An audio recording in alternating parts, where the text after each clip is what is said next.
여러분, 대한민국 해병대에는 강철의 심장이라 불리는 투스타 박민석 소장이 있습니다.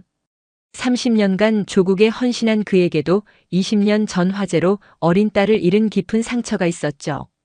그러던 어느 날 그는 자신의 부대에서 한 신임 여군 하사가 가혹행위를 당하는 충격적인 현장을 목격합니다. 그런데 그 하사의 얼굴이 죽은 아내와 손목의 흉터는 잃어버린 딸과 소름 돋게 닮아 있었는데요. 이 기막힌 우연은 과연 무엇을 의미할까요? 호랑이 같은 지휘관 박 소장은 이 운명의 실타래를 어떻게 풀어갈까요? 칠흑 같은 어둠이 경상북도 포항의 해안선을 집어삼키고 있었다. 동해의 거친 파도는 쉴 새 없이 해병대 제1사단 해룡부대의 해안 경계 철책을 향해 포효하며 달려들었다. 마치 대한민국의 가장 날카로운 창끝을 시험하려는 듯 자연의 위용은 인간이 만든 강철의 경계를 끊임없이 위협했다. 사단장실의 창밖으로 펼쳐진 이 광경을 박민석 소장은 말없이 내려다보고 있었다. 그의 어깨 위에서 빛나는 두 개의 별은 지난 30년간 그가 조국에 바친 헌신의 무게를 고스란히 담고 있었다. 해병대의 상징인 붉은 명찰과 앵카는 그의 심장 바로 위에서 그 어떤 강철보다도 차갑고 단단하게 빛났다. 한 번 해병은 영원한 해병. 그의 삶은 그 신조를 증명하는 과정 그 자체였다. 적에게는 추상 같은 공포를, 부하들에게는 절대적인 신뢰를 주는 지휘관. 그의 이름 앞에는 늘 강철, 불굴, 무적과 같은 수식어가 따라붙었다. 감정을 쉽게 드러내지 않는 포커페이스와 그 어떤 위기 상황에서도 흔들림 없는 결단력은 그를 살아있는 전설로 만들었다. 하지만 그 강철 같은 심장 깊숙한 곳에는 지난 20년간 단 한순간도 아물지 않은 깊은 균열이 존재했다. 사단장님 결제 서류입니다. 부관인 김 대위가 조용히 들어와 서류를 내밀었다. 박 소장은 창밖에서 시선을 거두고 책상으로 돌아왔다. 그의 시선이 잠시 책상 한쪽에 놓인 낡은 사진 액자에 머물렀다. 앳된 아내와 그녀의 품에 안겨 환하게 웃고 있는 어린 딸의 모습. 20년 전 끔찍한 화재 사고가 앗아간 그의 세상 전부였다. 그날 이후 박민석의 시간은 절반이 멈춰버렸다. 그는 슬픔을 이겨내기 위해, 아니, 슬픔을 느낄 시간조차 자신에게 허락하지 않기 위해 더욱 군복 속으로 파고들었다. 훈련에 미쳤다는 소리를 들을 정도로 자신을 몰아붙였고 전장을 방불케 하는 지휘로 수많은 공을 세웠다. 그렇게 별을 달고 마침내 최정예 해룡부대의 심장인 사단장 자리에 올랐다. 모두가 그의 성공을 칭송했지만 정작 그 자신은 매일 밤 아내와 딸의 환영과 싸워야 했다. 간부 부조리 실태 보고서인가. 박 소장은 사진에서 애써 눈을 떼고 서류의 제목을 나지막이 의조렸다. 그의 미간이 미세하게 찌푸려졌다. 최근 국방부 전체에 하달된 병영 문화혁신 지침은 병사들뿐만 아니라 간부 사회의 악습까지 뿌리 뽑겠다는 의지를 담고 있었다. 해병대라고 예외는 아니었다. 전반적으로 많이 개선되었다는 평가입니다. 하지만 일부 부서에서 선임 간부가 신임 간부에게 업무 외적인 지시를 하거나 위계에 의한 압박을 가하는 사례가 여전히 잔존하는 것으로 파악되었습니다. 잔존? 뿌리 뽑지 못했다는 말을 돌려하는군. 박 소장의 목소리는 차가웠다. 전통과 악습은 종이 한 장 차이다. 해병대의 강인함은 상하 간의 신뢰에서 나오는 것이지 약한 자를 찍어 누르는 비겁함에서 나오는 게 아니야. 김대위, 내일 저녁 예고 없이 야간 부대 순찰을 돌겠다. 자네만 알고 있도록. 예, 알겠습니다.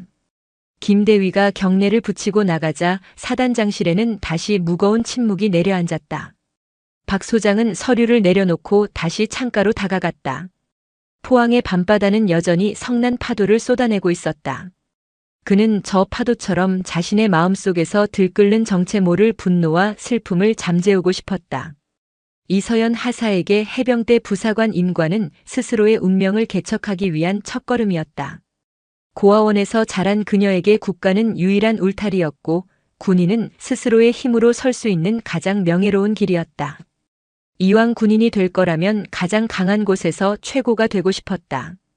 혹독한 부사관 후보생 시절을 우수한 성적으로 수료한 그녀는 마침내 앵카가 박힌 하사 계급장을 달고 이곳 해룡부대에 발을 디뎠다. 하지만 자대의 현실은 훈련소와는 또 다른 종류의 지옥이었다. 실무는 낯설고 책임은 무거웠지만 얼마든지 배우고 견딜 수 있었다. 그녀를 정말로 무너뜨린 것은 업무가 끝난 뒤 마주해야 하는 선임들의 교묘하고 악랄한 괴롭힘이었다. 어이, 이 하사. 고아원 출신이라 그런가? 근성이 부족해, 근성이.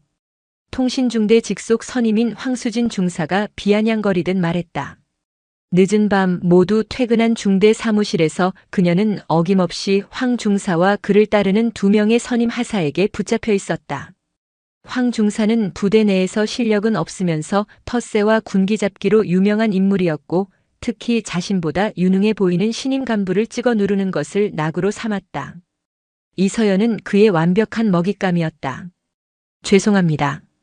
시정하겠습니다. 서연은 입술을 깨물며 고개를 숙였다. 간부 사회에서 선임에게 반항하는 것은 스스로의 군 생활에 사형 선고를 내리는 것과 같았다. 시정? 말은 아주 청산유수야. 내가 오늘 통신망 점검 보고를 그따위로 해서 우리 중대 전체가 대대장님께 깨졌잖아. 내가 하사면 다야? 간부면 책임을 져야지. 분명 황 중사가 중간에서 제대로 확인하지 않고 올린 보고서였지만 모든 책임은 막내인 이서연에게 돌아왔다. 내까짓게 뭘 안다고 부사관이 됐는지 모르겠네. 엎드려. 오늘 내 잘못 때문에 받은 스트레스 좀 풀어야겠다. 팔굽혀펴기 200회 실시. 구령은 알아서 붙여. 서연은 말없이 차가운 사무실 바닥에 엎드렸다. 수치심과 분노로 온몸이 떨렸지만 명령에 따를 수밖에 없었다. 하나, 둘. 힘겹게 구령을 외치는 그녀의 귓가로 선임들의 조롱 섞인 웃음소리가 비수처럼 날아와 박혔다. 강해지고 싶어서 나라를 지키는 명예로운 군인이 되고 싶어서 이곳에 왔다. 하지만 이곳은 그녀의 마지막 남은 자존감마저 짓밟아버리는 거대한 폭력의 공간이었다. 왼쪽 손목에 남은 희미한 화상 자국이 욱신거렸다. 아주 어릴 적 끔찍한 사고로 생긴 흉터라고 고아원 원장님께 들었다. 그 사고로 부모님을 모두 잃었다고 했다. 그녀에게 남은 유일한 혈육의 증표였다. 다음 날 저녁 박민석 소장은 약속대로 김대위만을 대동한 채 야간 기습 순찰에 나섰다. 사단장이 직접 그것도 예고 없이 야간에 부서를 순회하는 것은 극히 이례적인 일이었다. 그의 발걸음은 보고서에 선임 간부의 신임 간부 대상 가혹행위 의심부대로 적혀있던 통신대대 앞에서 멈췄다. 조용히 안으로 들어간다. 박 소장은 당직 사령에게 경례도 받지 않고 조용히 건물 안으로 들어섰다.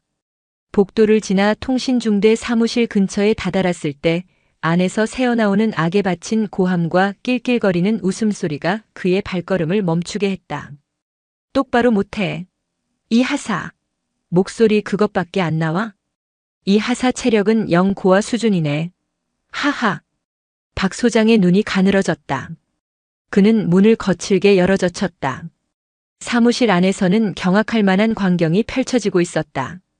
전투복 상의를 벗은 채 땀으로 흠뻑 젖은 이서연 하사가 바닥에 머리를 박고 있었고 황수진 중사와 다른 선임 하사들은 의자에 앉아 그 모습을 보며 키득거리고 있었다. 지금 뭐 하는 짓이지? 지옥의 심연에서 울려 퍼지는 듯한 박 소장의 목소리에 사무실의 모든 소음이 거짓말처럼 멎었다.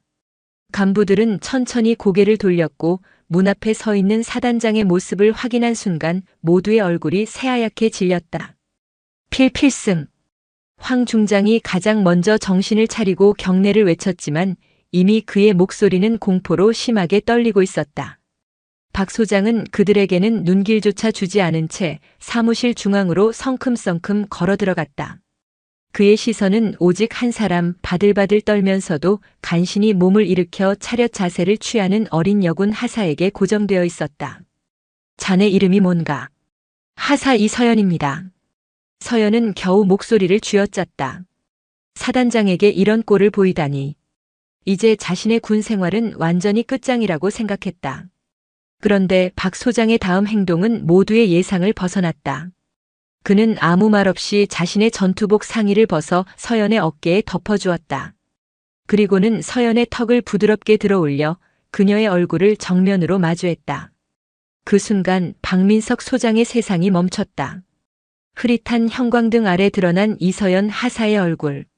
겁에 질려 떨고 있는 그 얼굴은 그의 기억 속에 박제된 채 멈춰버린 아내의 20대 시절 모습과 기이할 정도로 닮아 있었다. 큰 눈, 오똑한 코, 굳게 담은 입술까지. 아! 박 소장의 입에서 자신도 모르게 탄식이 흘러나왔다. 그의 심장이 미친 듯이 요동치기 시작했다. 강철 같던 그의 통제력이 속수무책으로 무너져 내렸다. 그의 시선은 서연의 얼굴을 지나 어깨를 감싸주다 흘러내린 전투복 사이로 드러난 왼쪽 손목으로 향했다. 그곳에는 희미하지만 선명한 화상 자국이 남아 있었다. 20년 전 화염 속에서 마지막으로 보았던 3살 배기 딸 할인의 왼쪽 손목에 있던 것과 똑같은 흉터였다. 박민석 소장의 시간은 정지했다. 귀신 잡는 해병을 양성하는 최정예 부대의 사무실, 그 살벌한 공간의 공기는 한 지휘관의 내면에서 시작된 거대한 폭풍에 의해 압축되고 팽창하기를 반복했다. 그의 눈에 더 이상 겁에 질린 부하 간부들이나 경악을 금치 못하는 부관의 얼굴은 들어오지 않았다. 오직 그의 시야를 가득 채운 것은 속절없이 떨고 있는 어린 여군 하사의 왼쪽 손목에 새겨진 희미한 화상 자국이었다. 20년. 강산이 2번 변하는 시간. 슬픔을 잊기 위해, 아니 슬픔에 잠식당하지 않기 위해 스스로를 강철의 갑옷 속에 가두었던 시간. 그 세월이 단 하나의 흉터를 마주하는 순간 모래성처럼 허물어져 내리고 있었다. 사단장님? 곁에 서 있던 김대위가 조심스럽게 그를 불렀다. 박 소장은 마치 깊은 꿈에서 깨어난 사람처럼 천천히 고개를 들었다. 그의 눈동자는 초점을 잃고 미세하게 흔들리고 있었다. 평생 감정의 동요를 허락하지 않았던 그의 포커페이스에 선명한 균열이 가고 있었다. 여기 있는 자들 전원 직위해제하고 내 사무실로 연행해. 박 소장의 목소리는 얼음장처럼 차가웠지만 그 끝은 미세하게 떨리고 있었다. 그가 말한 전원은 황수진 중사를 포함한 가해자들은 물론 이 끔찍한 상황을 방관하던 선임 하사들까지 모두 포함이었다. 필승. 알겠습니다. 당직 사령과 군사경찰이 투입되어 겁에 질린 간부들을 끌고 나가기 시작했다. 사무실은 순식간에 아수라장이 되었다. 황 중사는 사색이 된 얼굴로 사단장님 오해십니다. 이것은 신임 간부의 기강을 바로잡기 위한 따위의 변명을 늘어놓으려 했지만 박 소장의 싸늘한 눈빛 한 번에 입을 다물고 말았다. 소란 속에서 박 소장은 여전히 이서연 하사에게서 눈을 떼지 못했다. 그는 자신의 어깨에 걸쳐주었던 전투복 상의를 다시 한번 단단히 여며주었다. 그의 손길이 닿는 순간 서연의 몸이 움찔 떨렸다. 자네는 나를 따라오게. 박 소장은 더 이상 아무 말도 하지 않고 사무실을 나섰다. 서연은 어리둥절한 채 그러나 거부할 수 없는 위험에 눌려 그의 뒤를 따랐다. 사단장의 거대한 전투복은 작은 그녀의 몸을 모두 감싸고도 남아 바닥에 질질 끌렸다. 복도를 걷는 내내 사단장과 신임 하사의 기묘한 행렬을 마주치는 모든 이들은 그 자리에 얼어붙은 채 경례를 붙였다. 사단장실에 도착하자 박 소장은 김대위에게 단호하게 명령했다. 김대위, 지금 즉시 인사처에 연락해서 이서연 하사의 인사기록 카드 원본을 포함한 모든 서류를 내게 가져오게. 10분 준다. 알겠습니다.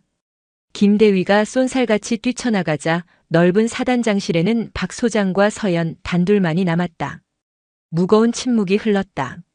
서연은 거대한 책상 앞에 부동자세로 서서 고개를 들지 못했다. 무슨 일이 벌어지고 있는지 도무지 짐작할 수 없었다. 그저 자신의 군 생활이 끝났다는 절망감과 사단장의 기이한 행동에 대한 혼란스러움만이 머릿속을 가득 채웠다. 박 소장은 책상 뒤 의자에 깊숙이 몸을 묻었다. 그는 서연을 바라보지 않았다. 대신 책상 위에 놓인 낡은 사진 액자를 집어들었다. 그 안에서 환하게 웃고 있는 아내와 딸 할인의 모습. 그는 사진 속 아내의 얼굴과 방금 전 사무실에서 보았던 서연의 얼굴을 필사적으로 겹쳐보고 있었다. 닮았다. 부정할 수 없을 만큼 닮았다. 그리고 저 손목의 흉터. 아니야, 착각일 것이다. 너무나 오랫동안 그리워한 나머지 헛것을 보는 것일 게다. 세상에 이런 우연은 있을 수 없어. 스스로를 다그쳤지만 한번 피어오르기 시작한 희망의 불씨는 걷잡을 수 없이 타올랐다. 심장이 터질 것처럼 뛰어댔다. 지난 20년간 단 한 번도 느껴보지 못했던 지독한 희망이었다. 정확히 8분이 지났을 때 김대위가 헐레벌떡 뛰어들어와 서류 봉투를 내밀었다. 박 소장은 거의 날치기 하듯 봉투를 받아들고는 내용물을 쏟아냈다. 이서연 하사의 임관 서류, 신상 기록서, 병적 기록표, 고아원에서의 생활기록부 사본까지. 그의 손이 다급하게 종이들을 넘겼다. 이름 이서연. 생년월일 2002년 8월 15일. 박 소장의 숨이 멎었다. 그의 딸 박하린의 생일과 정확히 일치했다. 가슴 속에서 무언가 쿵 하고 내려앉는 충격. 그는 떨리는 손으로 다음 장을 넘겼다. 출생지 불명. 최초 발견 장소 강원도 양양군 한서면 평화보육원 앞. 발견 일시 2005년 9월 4일 새벽. 2005년 9월 4일. 그 날짜는 박 소장의 뇌리에 저주처럼 새겨진 날이었다. 바로 그의 아내와 딸이 화재 사고로 목숨을 잃은 날. 사고는 강원도 양양의 한 군인 아파트에서 일어났다. 당시 최전방에서 대대장으로 복무 중이던 그는 작전 회의 때문에 부대에 발이 묶여 있었다. 대대장님, 사택에 큰 불이 났습니다. 비보를 듣고 미친 듯이 달려갔을 때 아파트는 이미 시뻘건 화염에 휩싸여 있었다. 소방관들이 필사적으로 진화 작업을 벌이고 있었지만 역부족이었다. 그는 아내와 딸의 이름을 부르짖으며 불길 속으로 뛰어들려 했지만 부대원들의 필사적인 만류에 가로막혔다. 그의 눈앞에서 그의 세상이 무너져 내리고 있었다. 불길이 잡힌 후 잿더미 속에서 발견된 것은 형체를 알아볼 수 없는 두 구의 시신이었다. 한 구는 성인 여성, 다른 한 구는 어린아이. 현장에서 발견된 아내의 반지와 딸의 목걸이, 조각이 유일한 신원 확인의 단서였다. 아이의 시신은 너무나 심하게 훼손되어 있었지만 모두가 당연히 할인이라고 생각했다. 그 끔찍한 화마 속에서 세 살배기 아이가 살아남았을 것이라고는 아무도 상상하지 못했다. 박 소장은 눈을 감았다.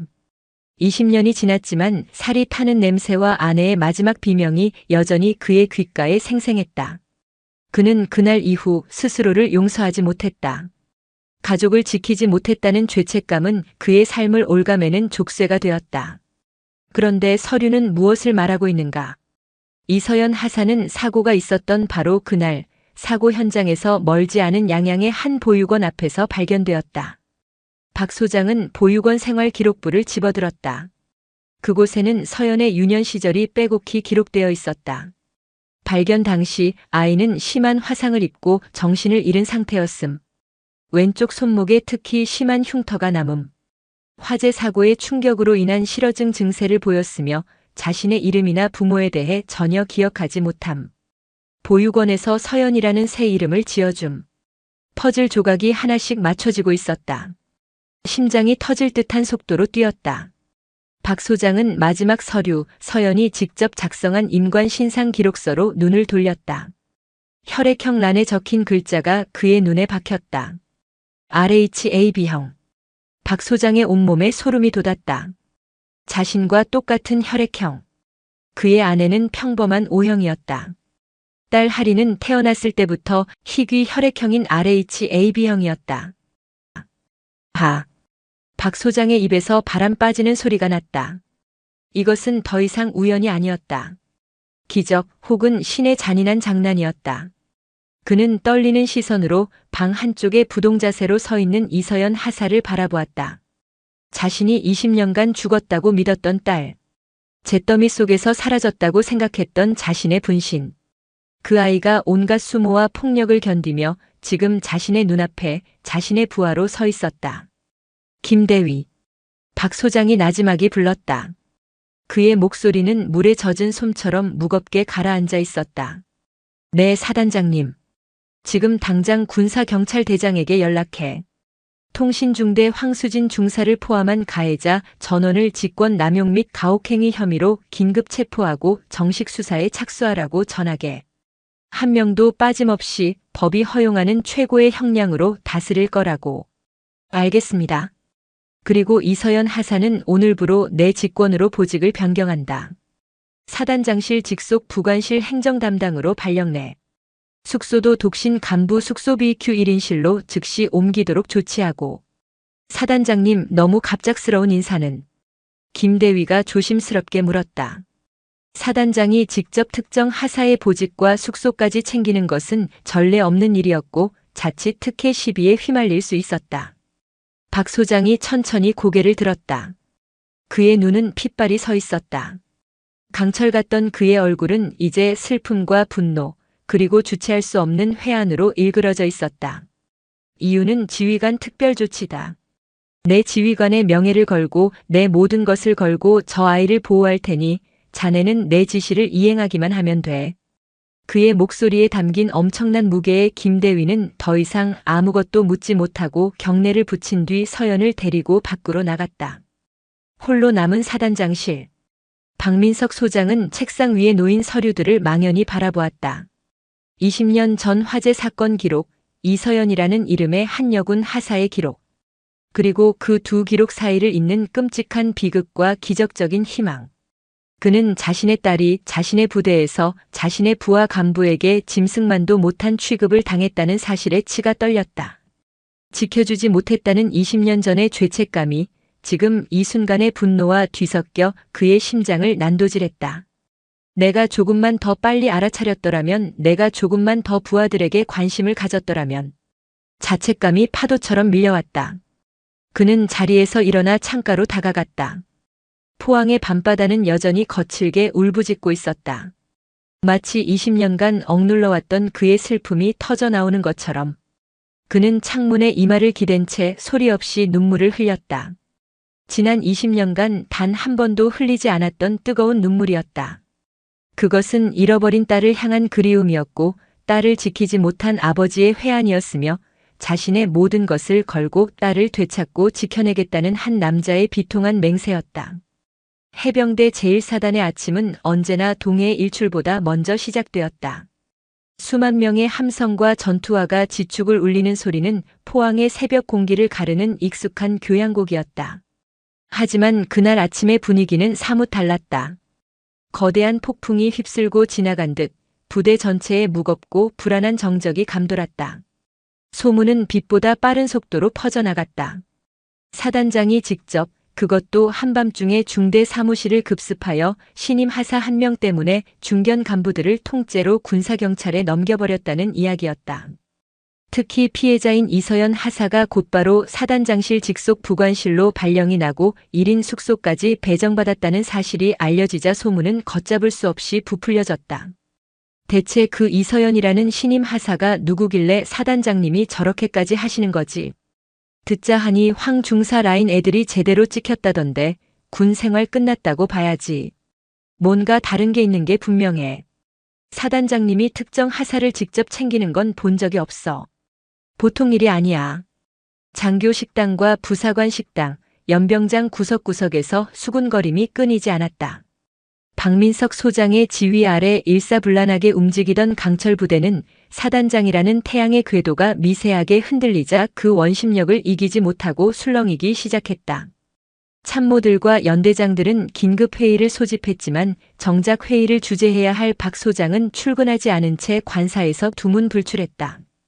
부대의 심장이 멈춰버린 것과 같은 이례적인 상황이었다. 한편 군사경찰대 취조실의 공기는 얼음장처럼 차가웠다. 황수진 중사는 밤새 이어진 조사에도 혐의를 완강히 부인했다. 억울합니다. 가혹행위가 아니라 신임 간부에게 올바른 군기를 가르치기 위한 훈계였습니다. 강한 해병 간부를 만들기 위한 전통적인 방식. 전통? 취조를 담당한 수사과장이 코웃음을 쳤다. 그는 박민석 소장의 그림자라 불릴 만큼 충직한 인물이었다. 머리를 밖에 하고 인격을 모독하는 게 간부를 가르치는 방식인가? 당신 같은 썩어 빠진 선임들 때문에 얼마나 많은 후배들이 군복을 벗는지 알고 있나? 수사과장은 책상을 쾅 내리치며 일갈했다. 황수진 중사, 지금이라도 사실대로 말하는 게 좋을 거야. 이번 사건은 그냥 넘어갈 수 있는 성질의 것이 아니야. 사단장님께서 관련자 전원, 법정 최고형을 내리라고 직접 지시하셨다. 당신 하나의 가짜는 자존심 때문에 같이 어울리던 후배들까지 전부 군복 벗게 할 셈인가? 사단장 직접 지시라는 말에 황 중사의 동공이 세차게 흔들렸다.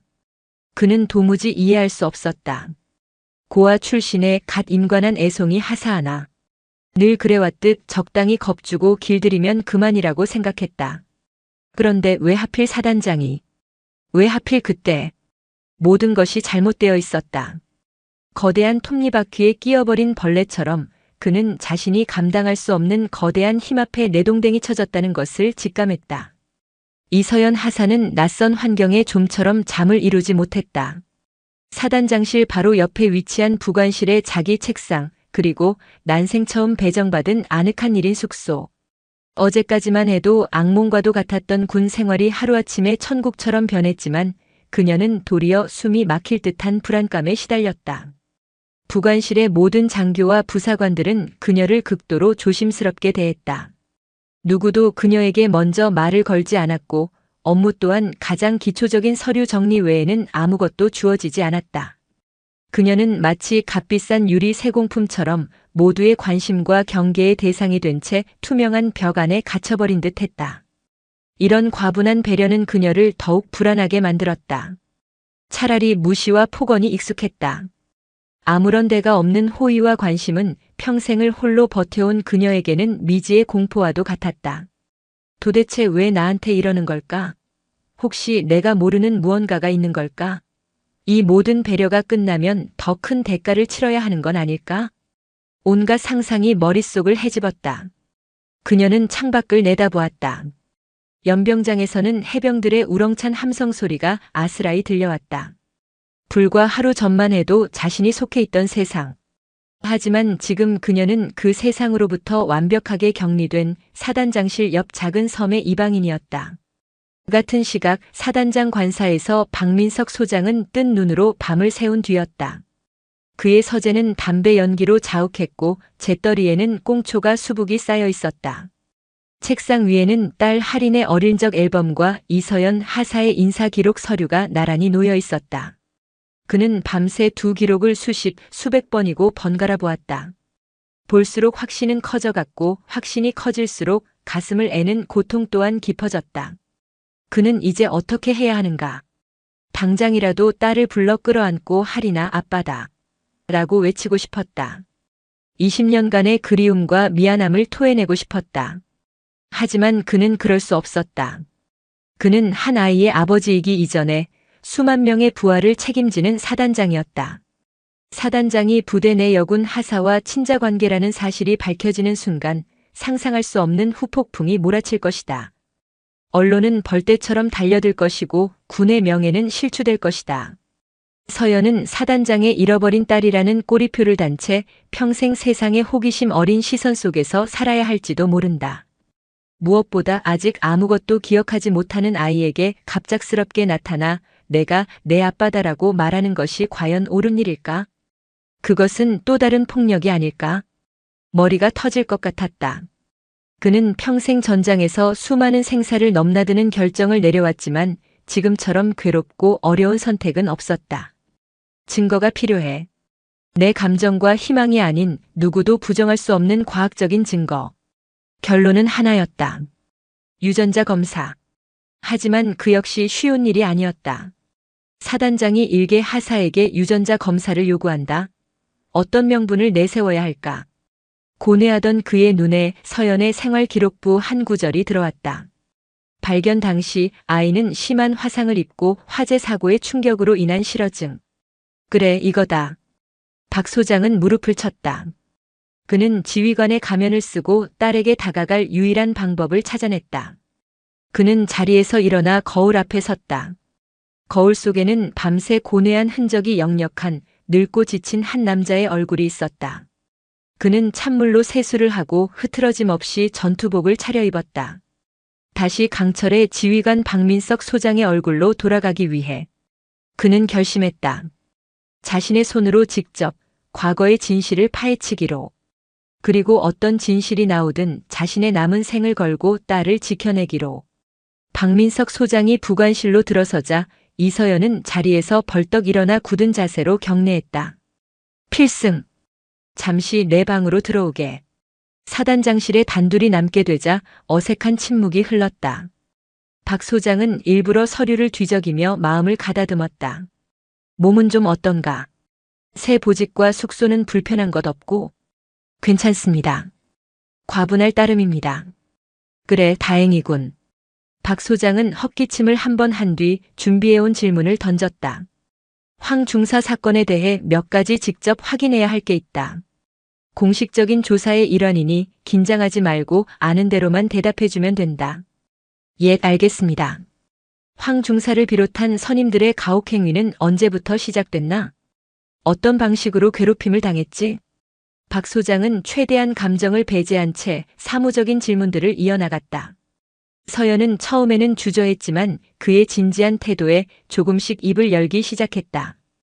고아라는 이유로 받았던 조롱, 매일 밤 이어졌던 얼차려와 업무 떠넘기기, 인격 모독적인 폭언들. 그녀의 이야기가 이어질수록 박 소장은 책상 아래에서 주먹을 꽉 쥐었다. 당장이라도 달려가 그놈들의 목을 부러뜨리고 싶은 분노가 치밀었지만 그는 간신히 이성을 붙들었다. 알겠다. 그들에겐 응당한 대가가 따를 것이니 더는 걱정하지 마라. 공식적인 조사를 마친 박 소장은 이제 가장 중요한 질문을 던져야 했다. 그는 서류를 내려놓고 서연을 똑바로 바라보았다. 이 하사 서류를 보니 어릴 적 큰 사고를 당했다고 되어 있더군. 왼쪽 손목에 흉터 그때 생긴 건가? 그의 시선이 자신의 손목에 닿자 서연은 자신도 모르게 소매를 끌어당겨 흉터를 가렸다. 네, 그렇다고 들었습니다. 너무 어릴 때라 저는 아무것도 기억하지 못합니다. 화재 사고였다고. 단정적인 그의 말에 서연의 눈이 동그래졌다. 그걸 어떻게? 생활기록부에 그렇게 나와 있더군. 이 하사, 나는 지휘관으로서 부하 간부의 건강 상태를 정확히 파악할 의무가 있다. 특히 자네처럼 큰 사고를 겪은 인원은 우리가 모르는 후유증을 가지고 있을 수도 있어. 박 소장은 잠시 말을 끊고 서연의 눈을 깊이 들여다보았다. 그의 눈빛에는 지휘관의 엄격함과 함께 서연이 이해할 수 없는 깊은 슬픔과 간절함이 담겨 있었다. 정확한 건강 상태 확인을 위해 몇 가지 정밀 검사를 추가로 진행해야겠다. 혹시 모를 유전적 요인이나 과거 병력 확인을 위해 유전자 검사도 필요할 것 같다. 부대 차원에서 진행하는 것이니 부담 갖지 말고 따라주었으면 한다. 유전자 검사. 예상치 못한 단어에 서연은 잠시 할 말을 잃었다. 단순한 건강검진이 아니었다. 무언가 자신이 모르는 거대한 흐름에 휩쓸리고 있다는 불길한 예감이 들었다. 하지만 사단장의 제안을, 아니 명령을 거부할 수는 없었다. 알겠습니다. 따르겠습니다. 서연의 대답을 들은 박 소장은 아주 희미하게 안도의 한숨을 내쉬었다. 진실을 향한 첫 번째 문이 마침내 그의 눈앞에서 열리고 있었다. 박민석 소장의 명령은 절대적이었다. 군사경찰과 정보참모부까지 동원된 통신중대 부조리 관련 특별조사팀이 극비리에 꾸려졌다. 공식적인 명분은 군 간부 사회의 뿌리 깊은 악습을 척결하고 피해자의 인권을 보호하기 위한 심층 조사였지만 그 칼날의 진짜 방향은 20년 전의 과거 강원도 양양의 군인 아파트 화재 사건을 향하고 있었다. 박 소장은 관사의 조사팀의 지휘소를 차리고 직접 수사를 총괄했다. 그의 책상 위에는 포항과 서울, 양양을 잇는 위성 지도와 함께 20년 묵은 사건 파일들이 산처럼 쌓여갔다. 먼지 쌓인 서류들을 한 장 한 장 넘길 때마다 그는 잊고 있던 혹은 애써 외면했던 과거의 망령들과 마주해야 했다. 사단장님, 20년 전 화재 사건의 최초 신고자와 당시 출동했던 소방관의 신원을 확보했습니다. 정보참모인 이중령이 보고했다. 좋아. 지금 즉시 두 사람 모두 이곳으로 데려오게. 국가안보에 관련된 중요한 참고인 조사라고 둘러대면 군말 없이 따라올 거야. 몇 시간 뒤 백발이 성성한 퇴역 소방관과 겁에 질린 중년의 남자가 박 소장의 앞에 섰다. 그는 20년 전 그날 밤 옆집에서 타는 냄새를 맡고 최초로 신고했던 박 소장의 이웃이었다. 그날 밤 기억나는 것을 모두 말해주시오. 아주 사소한 것이라도 괜찮습니다. 박 소장의 가라앉은 목소리에 두 사람은 긴장된 표정으로 기억을 더듬기 시작했다. 퇴역 소방관이 먼저 입을 열었다. 정말 끔찍한 불이었습니다. 가스레인지 위에 올려둔 냄비가 과열되면서 시작된 불이었는데 순식간에 집 전체로 번졌습니다. 저희가 현장에 도착했을 땐 이미 손쓰기 힘들 정도였죠. 시신은 몇 구를 발견했습니까? 박 소장이 떨리는 목소리로 물었다. 2구였습니다. 안방 침대 밑에서 발견된 성인 여성 1분, 그리고 거실 소파 근처에서 발견된 아이 1명이었습니다. 아이는 너무 심하게 훼손되어 성별조차 구분하기 힘들 정도였습니다. 이웃 주민이 고개를 저으며 말을 보탰다. 그때 다들 경황이 없었습니다. 사모님과 따님이 변을 당했다고 생각했죠. 그런데 지금 와서 생각해보니 이상한 점이 하나 있었습니다. 이상한 점이라니? 불이 나기 직전, 그러니까 한 저녁 8시쯤이었을 겁니다. 사모님께서 웬 낯선 여자와 심하게 다투는 소리를 들었습니다. 문 밖으로까지 고성이 오갔죠. 당신이 여길 왜 찾아와? 당장 나가. 뭐 이런 내용이었습니다. 낯선 여자. 박 소장의 미간이 좁혀졌다. 그의 아내는 원만한 성격으로 주변에 적을 둘 사람이 아니었다. 그 여자의 인상착의는 기억나십니까? 어두워서 자세히는 못 봤습니다. 다만 한쪽 다리를 저는 것 같았습니다. 한쪽 다리를 저는 여자. 박 소장의 뇌리에 번개처럼 스쳐 지나가는 인물이 있었다. 아내의 유일한 혈육이었던 처제 이수진.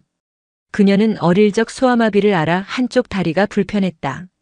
자격지심이 심하고 성격이 비뚤어져 늘 아내의 속을 썩이던 존재. 결혼 후에는 거의 연을 끊고 지냈지만 가끔 돈이 필요할 때마다 염치 없이 찾아와 아내를 괴롭히곤 했다. 설마. 끔찍한 상상이 그의 머릿속을 헤집었다.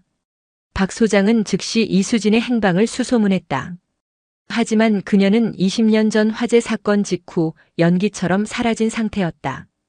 주민등록은 말소되었고 금융거래나 통신 기록도 전무했다. 마치 세상에 존재하지 않았던 사람처럼.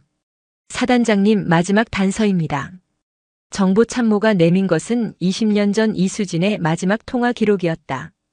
그녀는 화재 발생 추정 시각 직후 양양 버스터미널 근처의 한 공중전화에서 누군가와 통화를 한 기록이 남아 있었다. 수신자는 충청남도의 한 사설 심부름센터였다. 박 소장은 지체 없이 심부름센터로 향했다. 20년의 세월 속에 간판은 낡아 빠졌지만 다행히 주인은 그대로였다. 군복을 입은 장성의 갑작스러운 방문에 어쩔 줄 몰라 하던 주인은 박 소장이 내민 이수진의 사진과 거액의 수표를 보고 나서야 무겁게 입을 열었다. 20년 전 이 여자한테 의뢰를 하나 받은 게 있어. 갓난아기 하나를 부산의 어느 부잣집에 입양시켜 달라는 거였지. 갓난아기? 그래요. 서류상으로는 미혼모의 아이라고 했는데 뭔가 구린 구석이 많았어. 애 엄마라는 여자는 나타나지도 않고 이 여자 혼자 와서 돈다발만 쥐어주며 서둘러 달라고 닥달했지. 우리가 원래 그런 불법적인 일은 안 하는데 워낙 주는 돈이 많아서. 심부름센터 주인의 증언은 충격적이었다.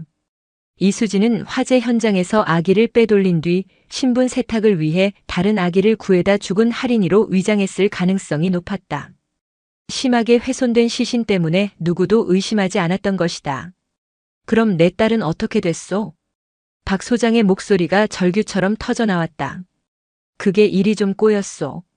입양 보내기로 한 날 이 여자가 갑자기 마음이 바뀌었다며 나타나 애를 다시 데려갔소.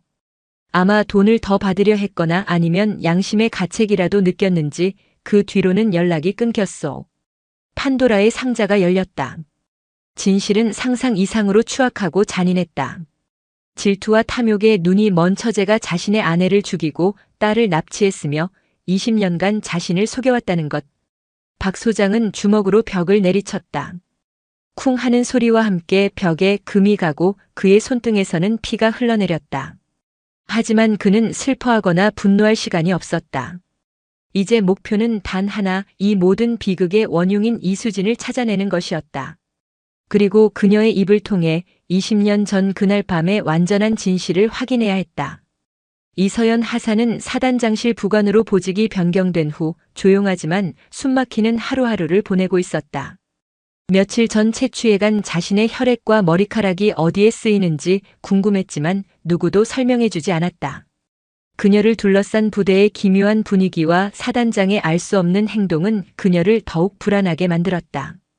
그러던 어느 날 사단 주임원사가 정중하게 그녀를 불렀다. 그녀가 도착한 곳은 사단 의무대의 상담실이었다. 그곳에는 군의관과 함께 박민석 소장이 딱딱한 표정으로 앉아 있었다. 앉게 이 하사.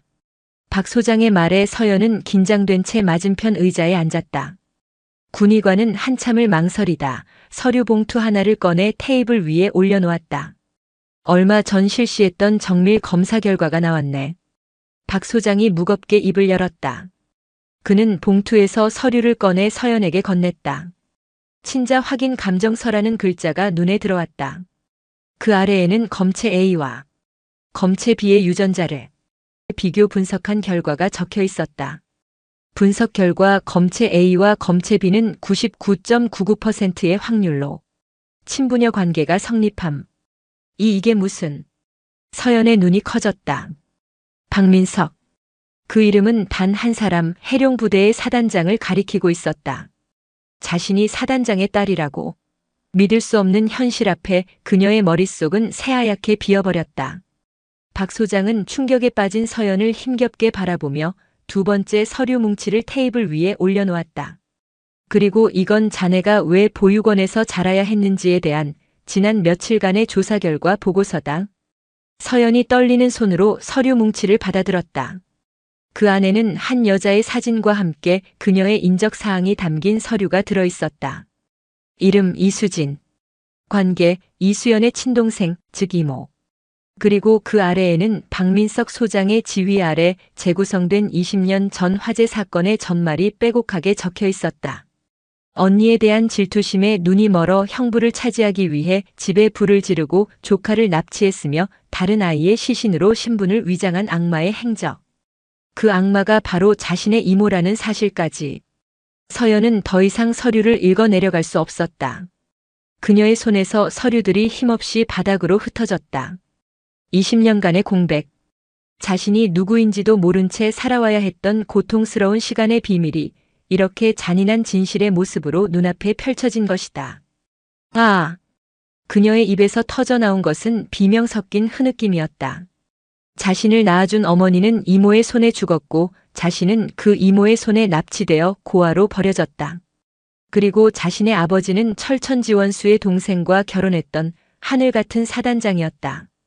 운명의 장난은 너무나 가혹했다. 서연은 상담실 바닥에 주저앉아 목 놓아 울었다. 그것은 잃어버린 이름과 부모를 향한 울음이었고 자신의 기구한 운명에 대한 서러움이었으며 앞으로 마주해야 할 거대한 진실의 무게에 대한 두려움의 통곡이었다.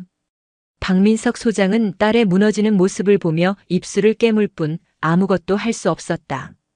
추적은 오래 걸리지 않았다. 이수진은 가명으로 신분을 세탁한 채 부산의 한 허름한 달동네에서 홀로 술에 의지하며 살고 있었다.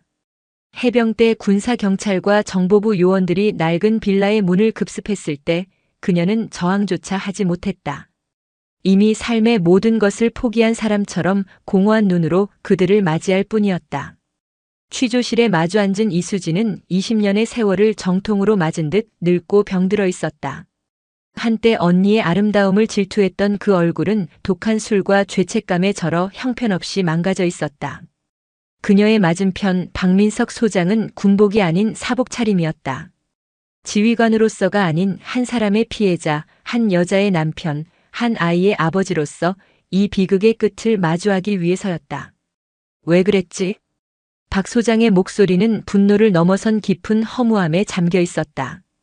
이수진은 한동안 초점 없는 눈으로 허공을 응시하더니 마른 입술을 열었다. 그녀의 목소리는 갈라지고 쉬어 있었다. 형부가 미웠어요. 언제나 당당하고 빈틈없고 모두에게 존경받는 형부가. 그리고 그런 형부의 사랑을 독차지한 언니가 죽도록 미웠어요. 나는 평생 다리 병신이라고 손가락질 받으며 살았는데 언니는 세상 모든 걸 다 가진 것 같았거든. 행복, 명예, 그리고 형부까지. 그녀의 이야기는 두서가 없었지만 그 안에는 20년간 골마 터진 질투와 열등감이 시커멓게 응어리져 있었다. 그날 밤 그녀는 또다시 돈을 구걸하러 언니를 찾아갔다. 그리고 여느 때처럼 모욕적인 말을 들었다. 너 같은 인생, 부모님이 불쌍하다는 말에 순간 이성을 잃었다고 했다. 언니랑 몸싸움을 벌이다 제가 홧김에 언니를 밀쳤어요. 그런데 하필 머리를 탁자에 부딪히면서 언니가. 그녀는 말을 잇지 못하고 흐느꼈다. 정신을 차려보니 언니는 숨을 쉬지 않았어요. 너무 무서워서 어쩔 줄을 몰랐어요.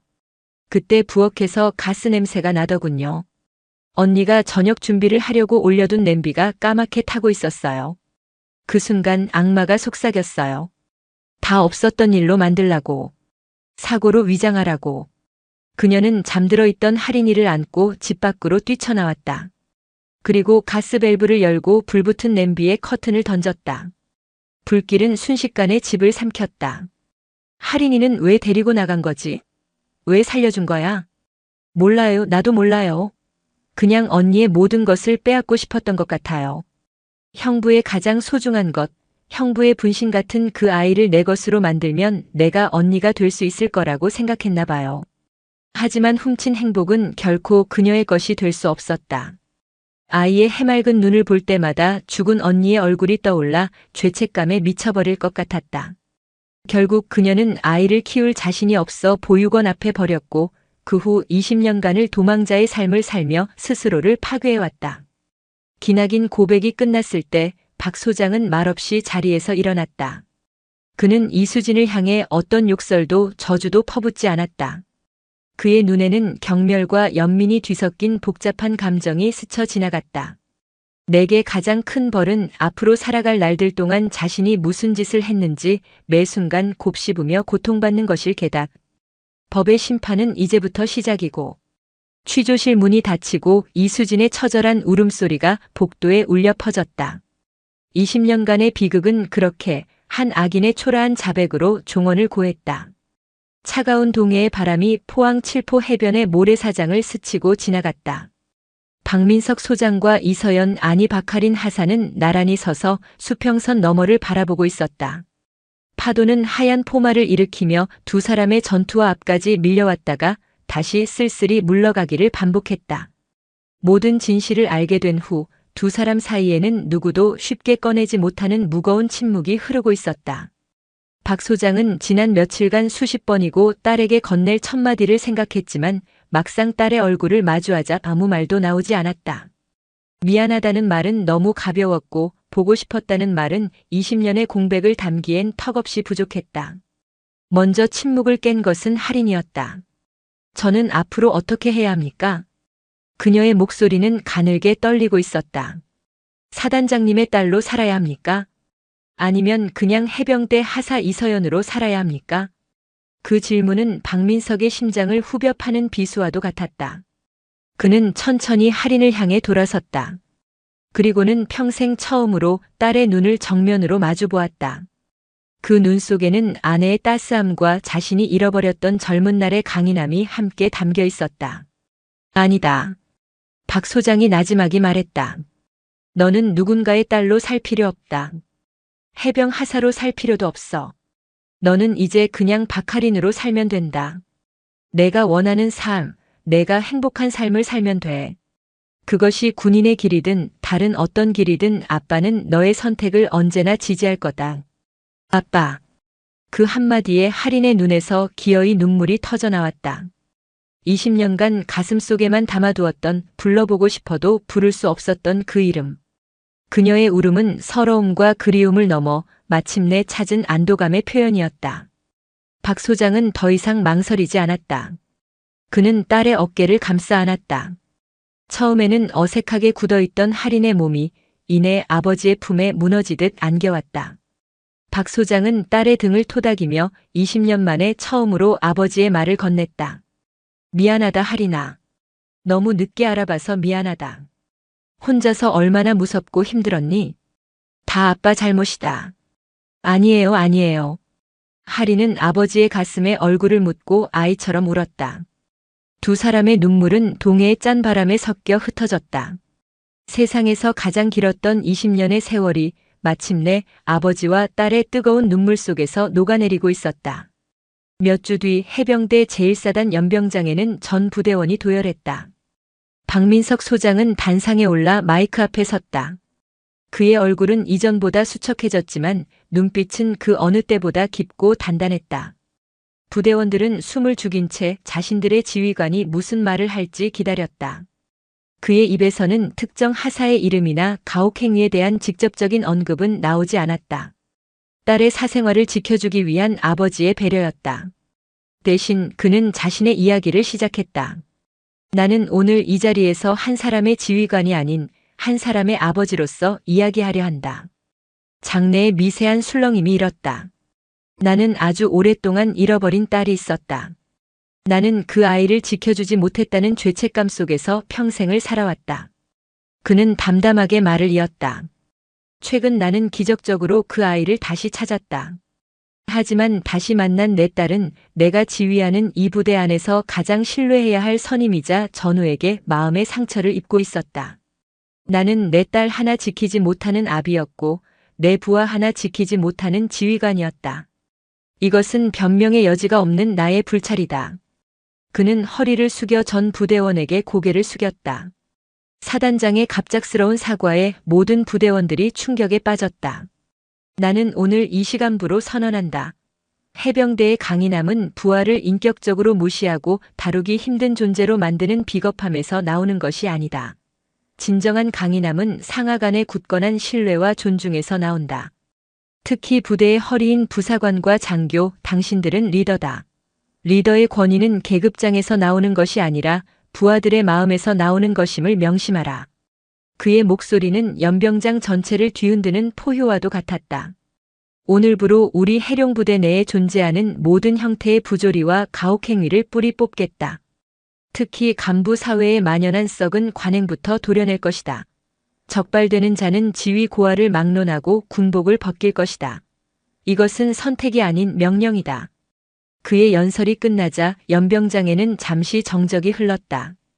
이내 누군가 먼저랄 것도 없이 우레와 같은 박수를 치기 시작했다. 박수는 점점 더 커져 포항의 하늘을 뒤덮을 듯한 함성으로 변했다. 부조리의 그늘에 신음하던 수많은 부하들이 진정한 변화의 시작 앞에서 뜨거운 눈물을 흘리고 있었다. 그날 이후 해룡부대는 새로 태어났다. 황수진 중사를 비롯한 가해자들은 군사재판에 회부되어 전원 실형을 선고받고 불명예 전역했다. 박민석 소장은 부대 내에 전문 상담 시스템을 도입하고 간부와 병사 간의 소통 채널을 대폭 확대하는 등 실질적인 병역 문화 개선에 착수했다. 6개월 후 주말에 포항 영일대 해수욕장. 인파 속에서 평범한 아버지와 딸이 웃으며 솜사탕을 나눠 먹고 있었다. 군복을 벗은 박민석과 이젠 어엿한 베테랑의 풍모가 느껴지는 박하린 하사였다. 하린은 아버지의 뜻에 따라 다른 부대로 옮기거나 전역할 수도 있었지만 스스로 해룡부대의 남아군 생활을 끝까지 마치겠다고 선택했다. 그녀에게 더 이상 해병대는 지옥이 아니었다. 아버지라는 든든한 울타리와 자신을 존중해주는 전우들이 있는 두 번째 집이었다. 아빠, 저 다음 주에 중사 진급 심사 들어가요. 제가 잘할 수 있을까요? 그럼. 넌 내 딸인데. 박민석이 하린의 머리를 쓰다듬으며 말했다. 그의 얼굴에는 강철의 지휘관이 아닌 오직 딸을 사랑하는 아버지의 미소만이 가득했다. 두 사람은 말없이 바다를 바라보았다. 20년 전 모든 것을 앗아갔던 비극의 불꽃은 꺼지고 이제 그들의 앞에는 상처를 보듬고 새로운 희망을 이야기하는 잔잔하고 푸른 바다가 펼쳐져 있었다. 그 바다는 그들을 삼키려 했던 슬픔의 눈물이 아니라 모든 것을 품고 정화하는 아버지의 바다였다. 오늘 사연 모음집의 이야기 어떠셨나요? 구독과 좋아요, 그리고 당신은 어디서 보고 계신지 댓글로 남겨주세요. 여러분의 응원이 사연 모음집에는 큰 힘이 됩니다. 감사합니다. 이것 쓰라고. 내 주둥이에서 나오는 소음 차단에는 이게 직방일 것 같아서. 방독면 치료라는 잔혹한 가혹행위의 진실을 마주한 그녀는 아들을 구하기 위해 직접 최전방으로 향합니다. 평범한 어머니가 아닌 별 2개를 단 현역 장군의 모습으로 부대의 정문을 통과하면서 말입니다. 2025년 5월 경기도 연천 육군 제5보 병사단 열세부대. 어둠이 짙게 깔린 생활관은 20개의 숨소리로 가득 차 있었다. 규칙적인 들숨과 날숨, 이따금 뒤척이는 소리가 뒤섞여 묘한 안정감을 주었지만 이등병 이진우에게는 그저 또 다른 긴장의 연장선일 뿐이었다. 통일의 열쇠가 되겠다는 자부심 넘치는 부대에 배치된 지 이제 겨우 3주. 모든 것이 낯설고 모든 시선이 가시처럼 느껴지는 시간이었다. 진우에게는 남모를 고충이 하나 있었다. 바로 콧골이었다. 사회에 있을 때는 그저 가족들의 가벼운 핀잔거리였지만 최전방 경계부대의 심장부인 이곳 생활관에서 그의 코골이는 적의 표적이자 전우애를 해치는 죄악이었다. 특히 생활관의 실세인 황태경 병장에게는 더더욱 그랬다. 아씨, 저 새끼 또 기관총 갈기네. 어둠 속에서 황 병장의 나직하지만 칼날 같은 목소리가 울렸다. 진우는 잠결에도 몸을 움츠렸다. 그의 바로 위 관물대를 쓰는 김민준 상병이 맞장구를 쳤다. 정말 고막이 찢어질 것 같습니다.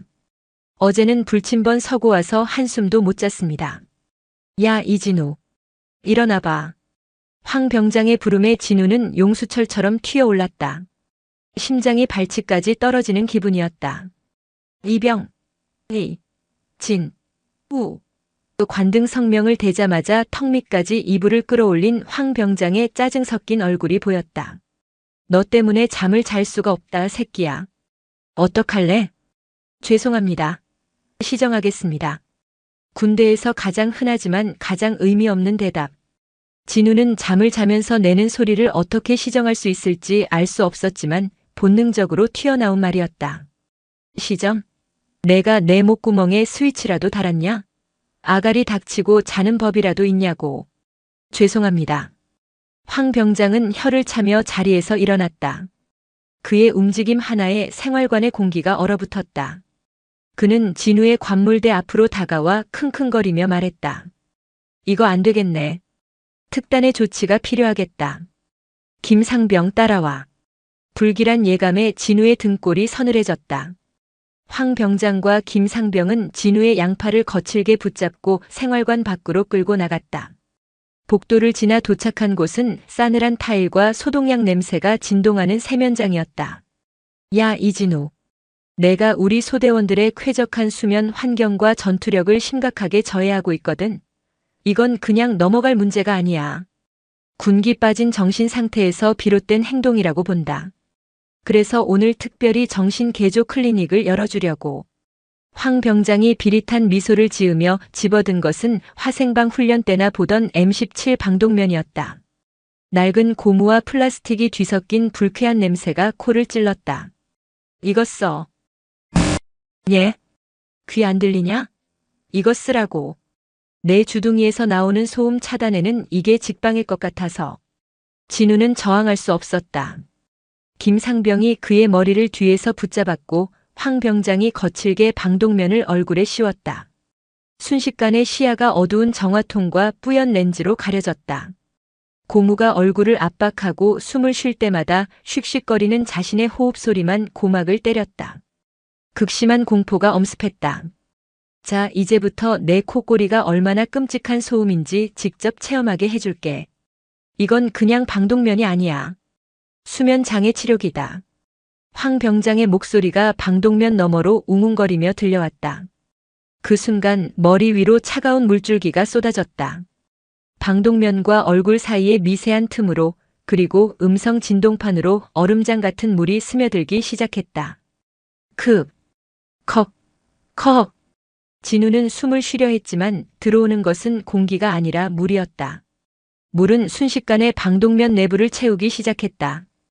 코와 입으로 물이 역류하고 그는 필사적으로 고개를 저으며 몸부림쳤다. 하지만 김상병의 완력에 꼼짝할 수 없었다. 살려주세요. 숨을 쉴 수가.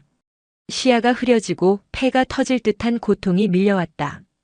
물속에 처박힌 듯한 극심한 공포와 질식감. 진우는 버둥거리다 의식을 잃었다.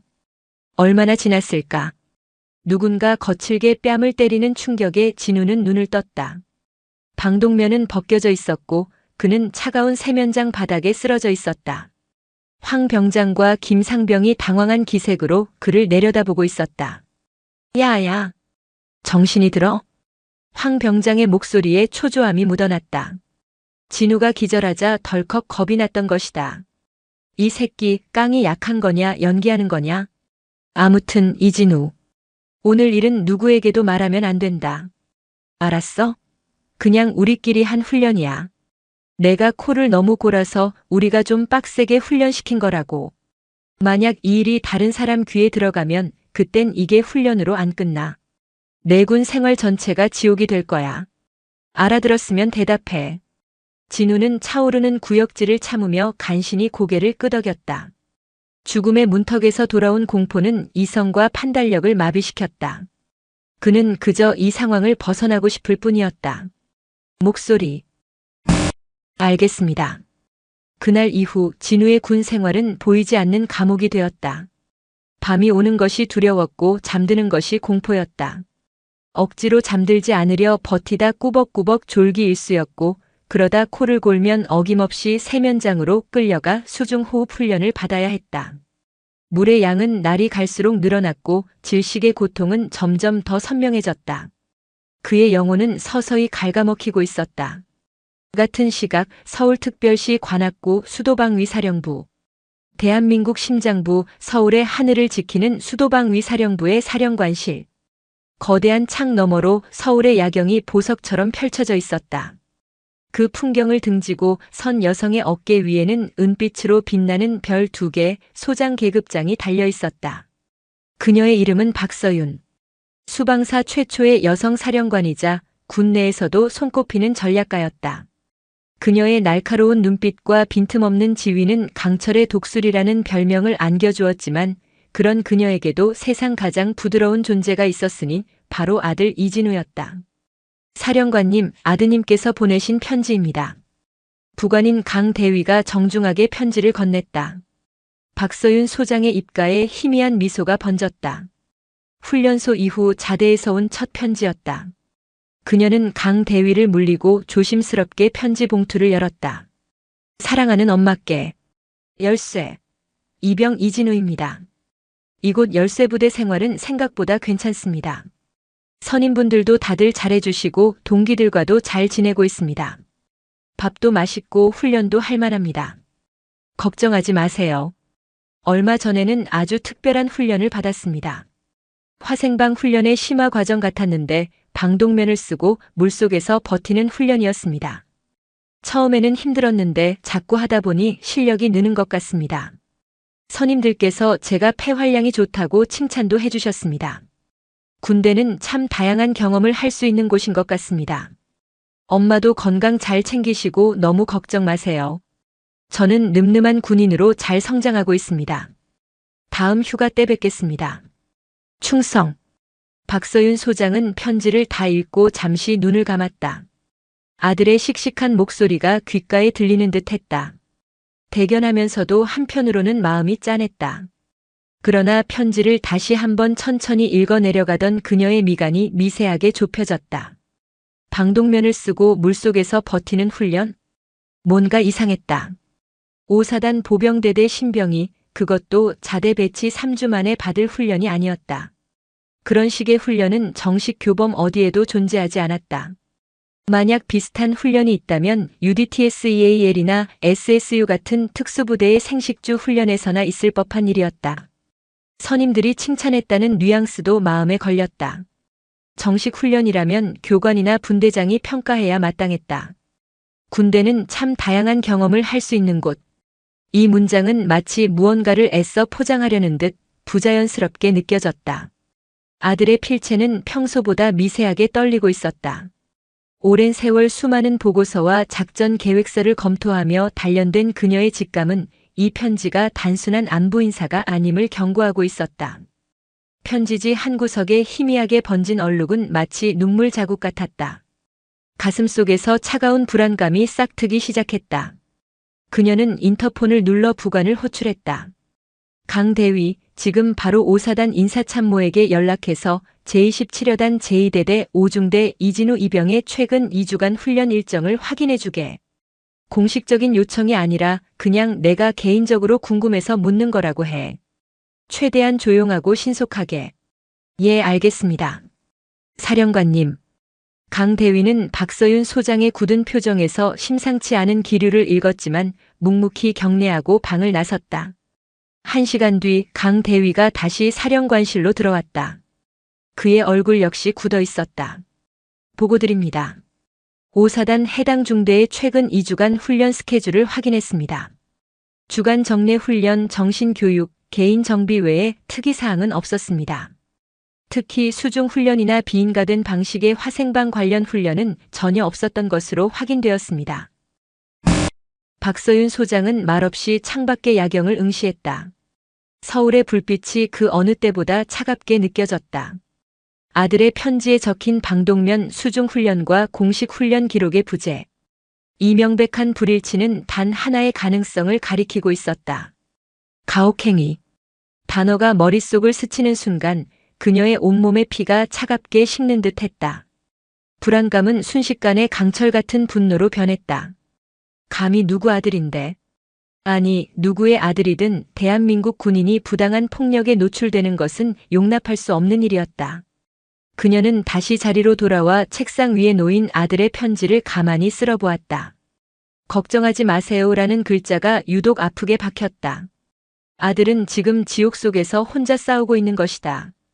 엄마에게 걱정을 끼치지 않으려, 군인으로서 약한 모습을 보이지 않으려 그 끔찍한 행위를 특별한 훈련으로 포장해서 보낸 것이다. 박서윤 소장의 눈빛이 얼음장처럼 차가워졌다. 그녀는 결심했다. 공식적인 채널을 통한 감찰은 너무 느리고 증거는 인멸될 것이다. 가해자들은 시간을 벌고 피해자는 고립될 것이다. 그녀는 직접 가야 했다. 수방사령관이 아니라 한 이등병의 어머니로서. 하지만 그녀가 가진 힘을 사용하지 않을 이유는 없었다. 강대위. 예, 사령관님. 내일 오전 내 스케줄 전부 비우게. 국방부 회의는 급성 위경련으로 불참한다고 보고하고 대신 사령관용 검은색 세단과 운전병만 대기시켜. 행선지는 연천이다. 알겠습니다. 혹시 5사단에 미리 연락을. 아니. 박서윤 소장은 강 대위의 말을 잘랐다. 그녀의 목소리에는 서리빨 같은 냉기가 흘렀다. 그 어떤 사전 통보도 하지 않는다. 열쇠는 조용히 그러나 정확하게 급소를 찔러야 하는 법이지. 그녀의 눈동자 속에서 거대한 폭풍이 조용히 소용돌이치기 시작했다. 아들을 위해 그녀는 이제 지옥의 문을 열어젖힐 열쇠가 될 준비를 하고 있었다. 다음 날 오전. 수도방위 사령부의 표식이 제거된 검은색 세단이 아침에 혼잡을 뚫고 북쪽으로 질주하고 있었다. 뒷좌석에 앉은 박서윤 소장은 굳게 입을 다문 채 차창 밖으로 스쳐 지나가는 풍경을 무심히 바라보고 있었다. 평소라면 작전 지역의 지형과 주요 방어 거점을 머릿속으로 그렸을 그녀였지만 오늘 그녀의 머릿속은 온통 아들 이진우에 대한 생각으로 가득 차 있었다. 어젯밤 그녀는 뜬 눈으로 밤을 새웠다. 아들의 편지를 수십 번이고 다시 읽었다. 읽을 때마다 방독면, 물속, 선임들의 칭찬이라는 단어들이 심장을 날카롭게 후벼 팠다. 20년 넘게 군복을 입고 국가에 헌신하며 수많은 위기 상황을 지휘했지만 지금처럼 무력감과 분노가 뒤섞인 감정을 느낀 적은 없었다. 적은 외부에 있는 것이 아니었다. 가장 안전해야 할 내부, 아들이 몸담고 있는 바로 그곳에 도사리고 있었다. 운전석의 김상병은 백미러로 간간히 박서윤의 표정을 살폈다. 평소 강철 같던 사령관의 얼굴에 드리운 냉혹한 그늘과 슬픔의 경계에서 그는 목적지에 다가갈수록 폭풍전야의 고요함을 느꼈다. 감히 목적을 물을 수도 말을 걸 수도 없는 압도적인 침묵이 차 안을 지배했다. 박서윤은 눈을 감고 아들의 어린 시절을 떠올렸다. 유난히 겁이 많았지만 누구보다 마음이 여리고 따뜻했던 아이. 벌레 한 마리도 함부로 죽이지 못하고 친구가 넘어지면 제1처럼 달려가 울음을 터뜨리던 아이였다. 그런 아들이 질식의 고통을 특별한 훈련이라 포장하며 엄마를 안심시키려 했다는 사실이 그녀의 가슴을 미어지게 했다.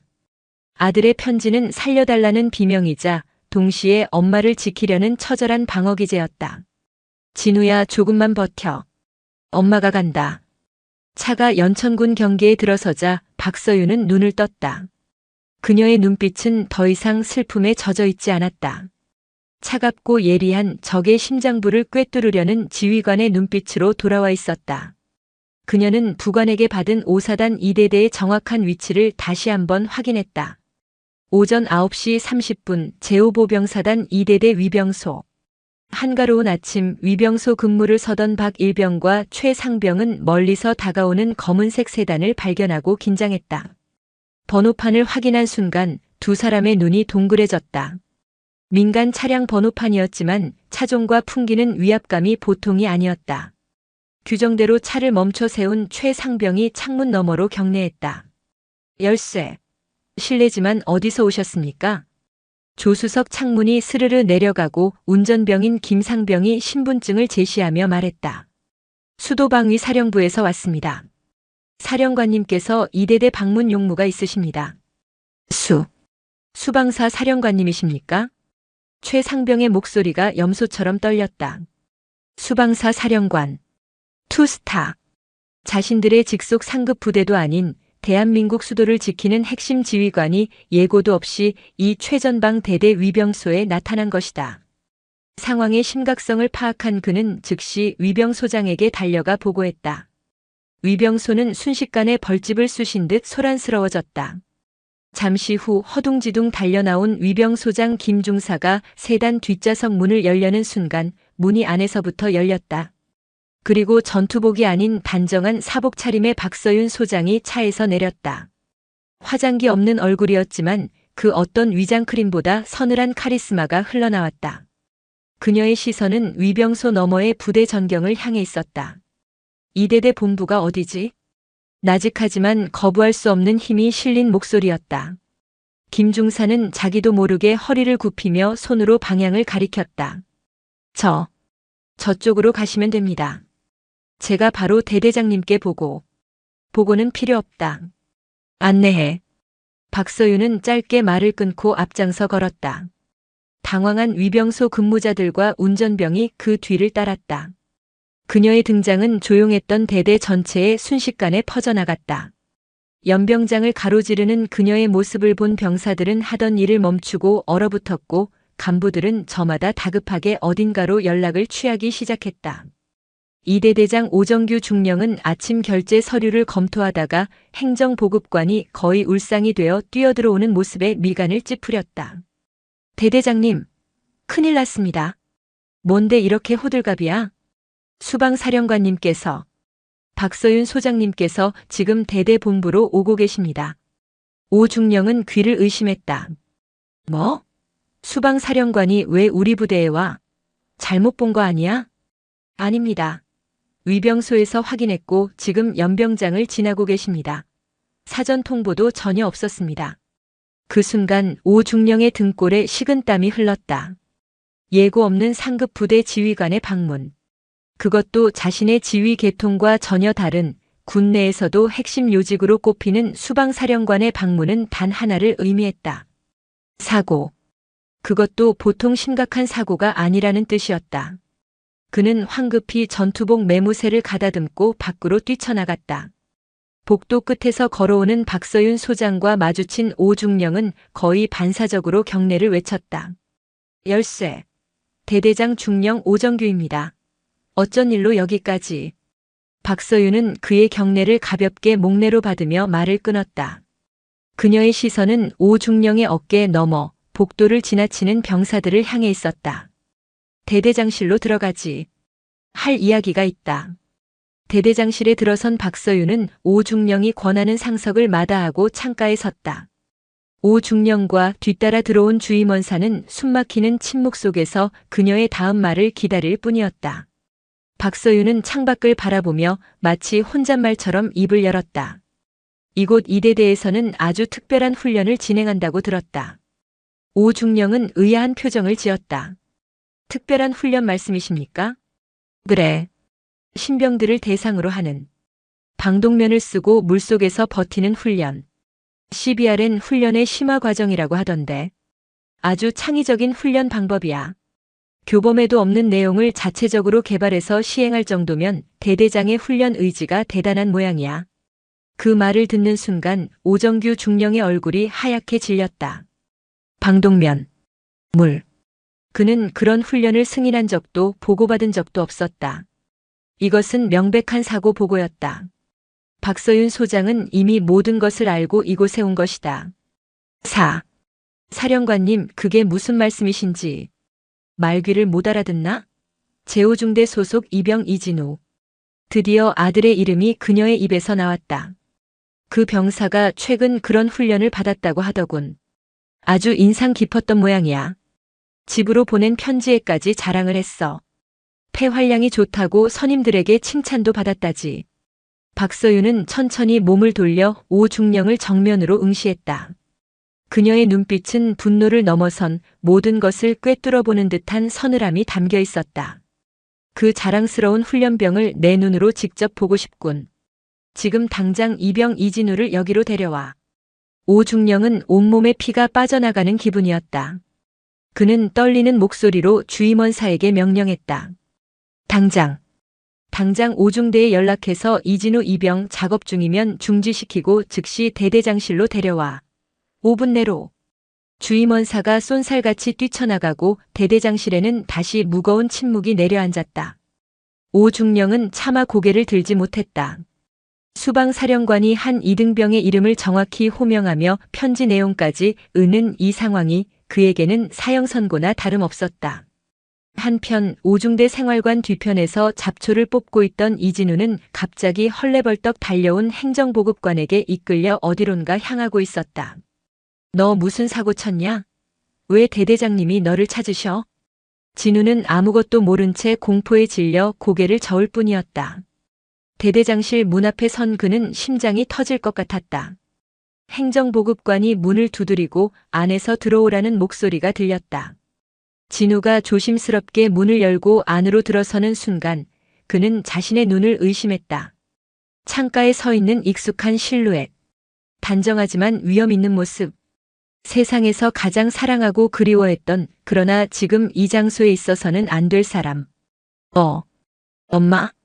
진우의 입에서 자신도 모르게 탄식이 흘러나왔다. 그의 목소리에 대대장실의 모든 시선이 집중되었다. 오정규 중령은 엄마라는 말에 경악하며 진우와 박서윤 소장을 번갈아 쳐다보았다.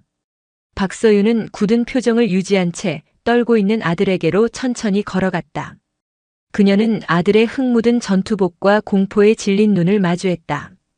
그리고는 아들의 어깨를 감싸 안으며 얼음처럼 차가운 목소리로 오정규 중령을 향해 말했다.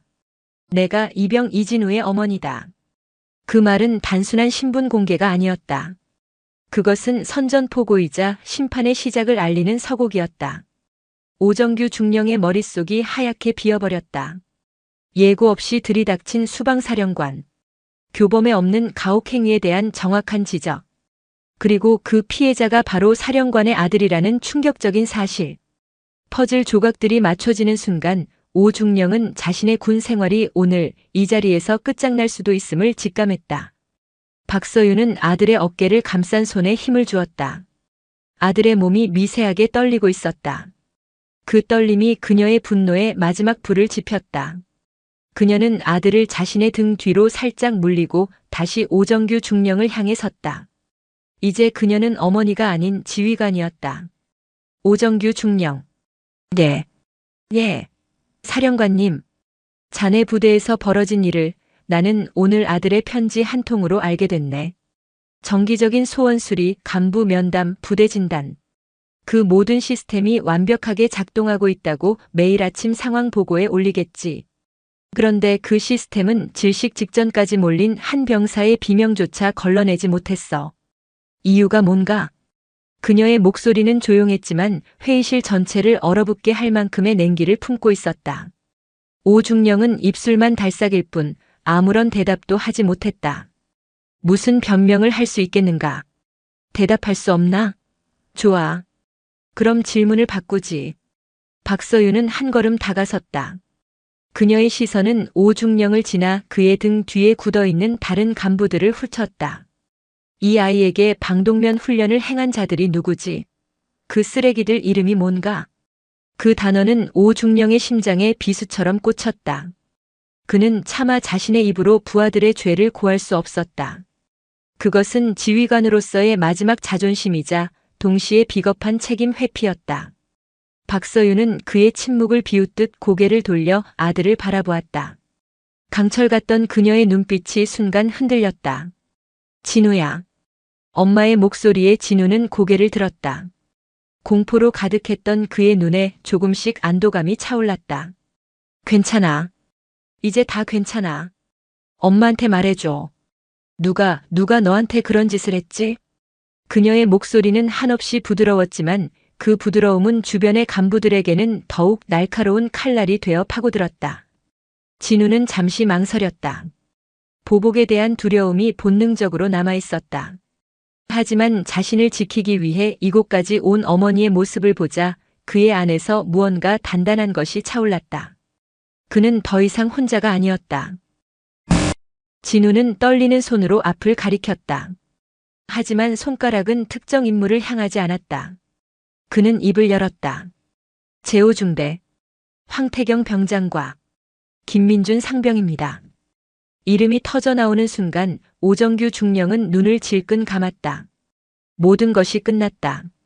박서윤은 다시 오중령을 바라보았다. 들었나?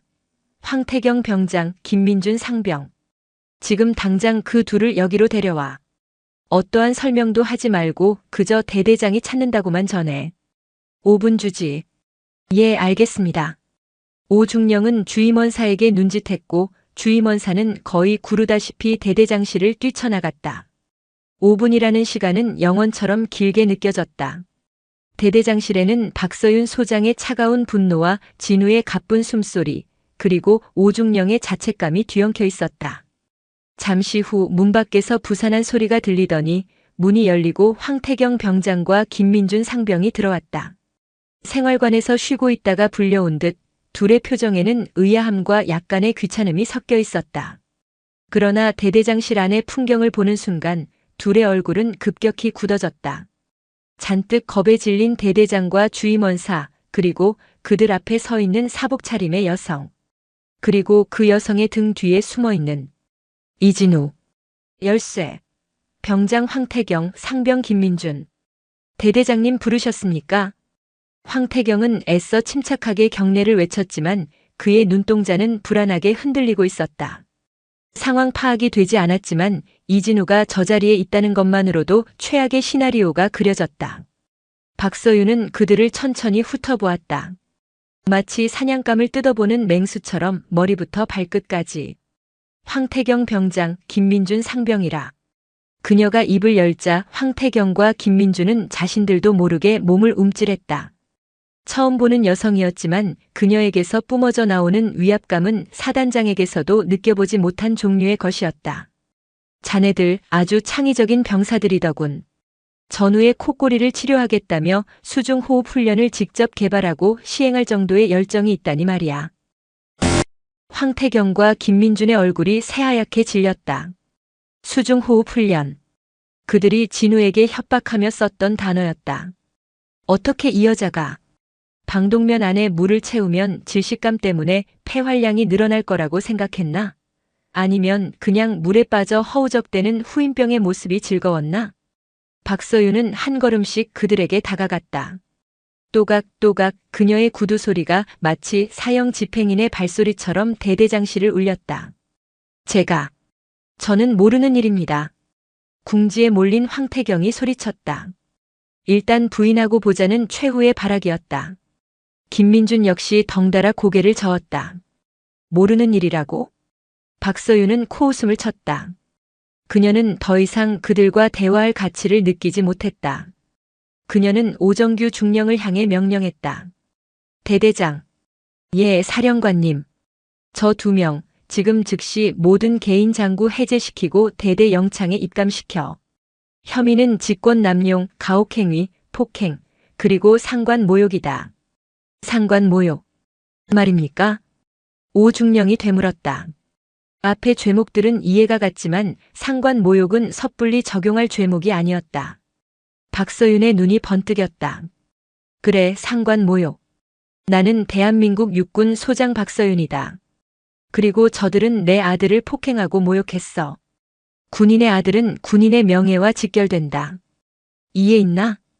오중령은 입을 굳게 다물었다. 수방사령관 박서윤. 군에 조금이라도 관심이 있다면 모를 수 없는 이름이었다. 그는 모든 것을 체념한 채 대기하고 있던 헌병대 간부에게 턱짓했다. 명령 수행해. 헌병들이 황태경과 김민준의 양팔을 붙잡았다. 그제야 모든 상황을 파악한 황태경이 발악하기 시작했다. 억울합니다. 저 이등병 새끼가 거짓말하는 겁니다. 저희는 그냥 장난을. 장난? 박서윤의 목소리가 얼음처럼 날아와 그의 말을 잘랐다. 내 놈들의 장난에 내 아들은 죽음의 공포를 느꼈다. 그 대가는 장난으로 끝나지 않을 거야. 군사경찰에서 아주 철저하게 조사하게 될 거다. 내 놈들이 입대해서 지금까지 저지른 모든 부조리, 사소한 폭언 하나까지 전부 다 파헤쳐서 군법이 정한 가장 무거운 벌을 받게 해주지. 내가 이 자리에서 약속하겠다. 황태경과 김민주는 절망적인 표정으로 헌병들에게 끌려나갔다. 문이 닫히자 대대장실에는 다시 정적이 찾아왔다. 박서윤은 마지막으로 오정규 중령에게 말했다. 오중령. 자네와 해당 중대장은 직무유기와 지휘 태만으로 정식 감찰을 받게 될 거야. 이 시간부로 모든 지휘 권한을 부대대장에게 이임하고 대기해. 알아들었나? 예, 알겠습니다. 오중령은 힘없이 대답했다. 모든 정리가 끝나자 박서윤은 비로소 아들에게 다가가 그의 얼굴을 쓰다듬었다. 가자, 아들. 여긴 더 이상 내가 있을 곳이 아니야. 그녀는 진우의 손을 잡고 대대장실을 나섰다. 복도를 지나는 동안 마주치는 모든 장병은 길을 열고 부동자세로 서서 그들에게 경의를 표했다. 그것은 소장 계급장에 대한 경의인 동시에 아들을 지옥에서 구해낸 한 어머니에 대한 경의였다. 대대 건물을 빠져나와 대기하고 있던 검은색 세단에 오르며 진우는 처음으로 참았던 눈물을 터뜨렸다. 박서윤은 아무 말 없이 아들의 등을 토닥여 주었다. 차가 부대를 빠져나가는 순간 진우는 창밖으로 열쇠부대라는 부대 마크를 보았다. 그에게 그 열쇠는 지옥의 문을 여는 열쇠였지만 오늘 엄마는 그 열쇠를 빼앗아 지옥의 문을 잠가버렸다. 경기도 연천을 벗어나는 검은색 세단 안. 부대를 빠져나온 차는 한동안 침묵 속에서 남쪽으로 향했다. 이진우는 흐느낌을 멈추고 창밖만 바라보았다. 그의 어깨를 감싸고 있던 박서윤의 손은 이제 그의 손을 가만히 잡고 있었다. 아들의 손은 생각보다 더 가늘고 차갑게 식어 있었다. 진우야. 박서윤이 나직이 불렀다. 병원부터 가자. 몸 상태, 마음 상태 전부 다 확인해야 해. 진우는 고개를 저었다. 괜찮아요. 괜찮습니다. 아니, 괜찮지 않아. 박서윤은 단호하게 말했다. 그녀는 더 이상 지휘관이 아니었다. 아들의 상처를 보듬어야 하는 어머니였다. 내가 괜찮다고 해서 괜찮은 게 아니야. 몸에 난 상처보다 마음에 난 상처가 더 무서운 법이다.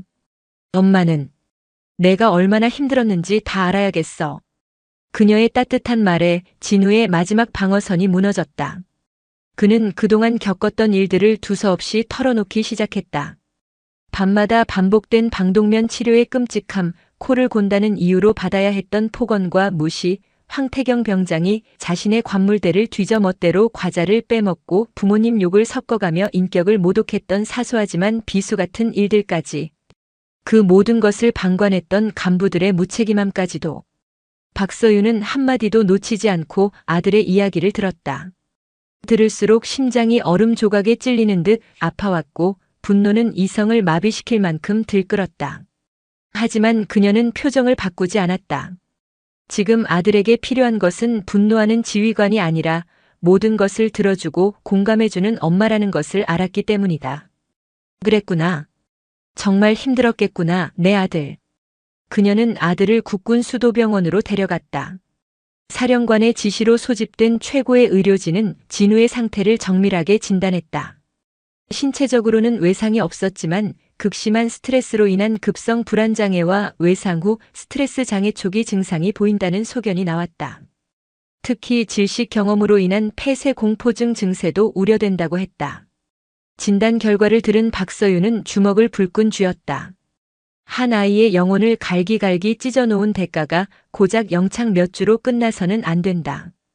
이것은 한 개인의 일탈이 아니라 썩어빠진 시스템이 낳은 예고된 재앙이었다. 같은 날 오후 수도방위 사령부 사령관실. 급성 위경련으로 불참했던 사령관은 다시 자리로 돌아왔다. 그녀의 얼굴에는 개인적인 슬픔의 흔적은 사라지고 오직 강철 같은 결의만 남아 있었다. 그녀는 수화기를 들어 직통 라인 버튼을 눌렀다. 상대는 대한민국 육군의 최선임자 육군 참모총장이었다. 총장님, 저 박서윤입니다. 박 장군, 몸은 좀 괜찮은가? 갑자기 위경련이라니 자네답지 않게. 송구합니다, 총장님. 사실은 위경련이 아니었습니다. 박서윤은 담담한 목소리로 오늘 연천에서 있었던 일을 보고하기 시작했다. 자신의 아들이라는 사실을 숨기지 않았지만 개인적인 감정은 철저히 배제했다. 그녀는 이 사건을 상관의 아들이 당한 특수한 가혹행위가 아닌 대한민국 육군 이등병이 지휘 공백 속에서 겪은 인권유린 사건으로 규정했다. 편지의 내용부터 병원의 진단 결과까지 모든 것을 객관적인 사실에 기반하여 보고했다. 수화기 너머 참모총장의 숨소리가 점점 거칠어졌다. 보고가 끝났을 때 잠시 침묵이 흘렀다. 사실인가? 오사단에서 그런 끔찍한 일이 있었다는 게 사실이란 말인가? 한치의 거짓도 없습니다, 총장님. 알겠네. 당장 육군본부 감찰실, 법무실, 군사경찰 합동으로 특별감찰단을 편성해서 오사단에 급파하겠네. 자네 아들 일이라서가 아니야. 골마 터진 환부를 도려내야지. 지휘고하를 막론하고 관련자 전원을 엄중 문책하겠네. 박 장군, 자네는 이번 일에서 잠시 빠져있게. 공정성을 위해서라도 그게 맞아. 아닙니다, 총장님. 박서윤은 그의 말을 잘랐다. 제가 직접 나서려는 것이 아닙니다. 다만 이 사건이 한 부대의 일탈로 끝나지 않도록 근본적인 병영 문화 개선과 피해자 보호 시스템을 재정비하는 데 제 모든 것을 걸고 싶습니다. 허락해 주십시오. 그녀의 확고한 의지에 참모총장은 잠시 생각에 잠겼다가 이내 결단을 내렸다. 좋아. 박 장군의 뜻이 그렇다면 이번 기회에 뿌리를 뽑아보세. 수방사령관이 다녀갔다는 소문, 그리고 그녀의 아들이 이 부대 병사였다는 사실은 순식간에 사단 전체로 퍼져나갔다. 대대는 말 그대로 초상집 분위기였다. 대대장과 중대장은 모든 지휘 권한을 내려놓고 대기실에 감금되다시피 했고 부대는 부대대장의 어설픈 지휘 아래 불안하게 돌아갔다. 오후 늦게 육군본부에서 직접 내려온 합동특별감찰단이 도착했다. 여러 대의 검은색 차량에서 내린 각 분야의 최고 베테랑 수사관과 감찰관들은 도착하자마자 대대와 중대의 모든 서류와 PC, CCTV 기록을 압수했다. 중대원 전원은 1:1 개별 면담에 들어갔다. 감찰관의 서늘한 눈빛과 어떠한 불이익도 없을 것이니 사실 그대로만 말하라는 말에 그동안 황태경의 폭력이 두려워 침묵했던 병사들의 입이 하나둘씩 열리기 시작했다. 황태경 병장은 이진우 이병뿐만 아니라 저희에게도 상습적으로 폭언을 일삼았습니다. PX에서 강제로 음식을 사오게 하고 돈을 주지 않은 적도 많습니다. 김민준 상병은 황 병장 옆에 붙어서 항상 가혹행위를 거들거나 방관했습니다. 행정보급관님과 소대장님께 몇 번 넌지시 말씀드렸지만 너희가 잘하면 그런 일 없다며 묵살하셨습니다. 진실은 복물 터지듯 쏟아져 나왔다. 이진우의 방독면 사건은 빙산의 일각에 불과했다. 황태경은 생활관의 작은 왕이었고 그의 폭력과 부조리는 묵인과 방관이라는 토양 위에서 자라난 거대한 악의 나무였다. 다음 날 국군 수도병원 1인실. 박서윤은 밤새 아들의 곁을 지켰다. 진우는 오랜만에 악몽을 꾸지 않고 깊이 잠들어 있었다. 아들의 평온한 얼굴을 보며 박서윤은 책상 위로 배달된 감찰단의 1차 보고서를 펼쳤다. 보고서에는 제2대대 오중대에서 벌어진 온갖 부조리들이 빼곡하게 적혀 있었다. 단순한 폭행을 넘어선 인격 말살, 금품 갈취, 그리고 그것을 시스템적으로 은폐하려 한 간부들의 기만까지. 그녀는 보고서를 읽어 내려갈수록 분노보다 깊은 슬픔을 느꼈다. 이것은 비단 오사단만의 문제가 아닐 터였다. 대한민국의 수많은 부대에서 지금 이 순간에도 제2의 이진우가 신음하고 있을지 모를 일이었다. 처벌만으로는 부족하다. 시스템을 바꿔야 한다. 가해자를 군복 벗기는 것으로 책임 간부를 보직 해임하는 것으로 끝낼 일이 아니었다. 병사들이 두려움 없이 목소리를 낼 수 있는 창구를 만들고 가혹행위를 인지한 간부가 이를 묵살했을 때 더 큰 처벌을 받게 하는 제도적 장치가 필요했다. 면회, 소포, 전화 등 외부와의 소통 창구를 감시하고 통제하려는 낡은 관습도 모두 부숴버려야 했다. 그녀는 결심했다. 이 태풍의 진원지가 자신과 아들이었다면 그 태풍의 끝은 대한민국 국군 전체의 변화여야만 했다. 박서윤은 수화기를 들었다. 이번에 그녀가 연락한 곳은 육군본부가 아니었다. 국방부 장관님 비서실입니까?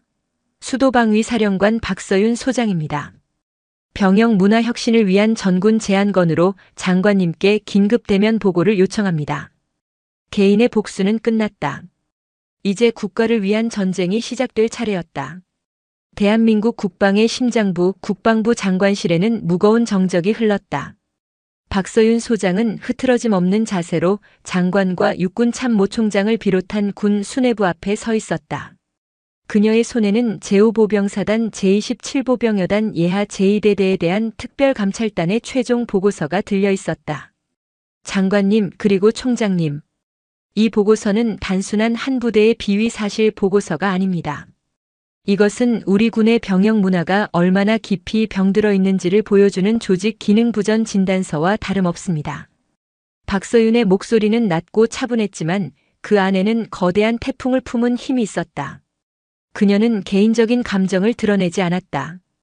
대신 아들의 사례를 데이터로 활용하여 병영 내 소통 부재와 지휘관의 책임 회피, 낡은 인권의식이 어떻게 한 병사를 죽음 직전까지 몰고 가는지를 논리적으로 설명했다. 문제는 황태경이라는 일탈한 병사 한 명이 아닙니다. 문제는 그런 일탈이 발생하고 지속될 수 있도록 방치하고 심지어 동조한 시스템의 부재입니다. 이에 저는 처벌을 넘어선 근본적인 병영 환경 개선을 제안합니다. 그녀는 준비해온 브리핑 자료를 펼쳤다. 첫째, 국방 헬프콜 기능 강화 및 1303 군사경찰 신고 채널 분리 신설.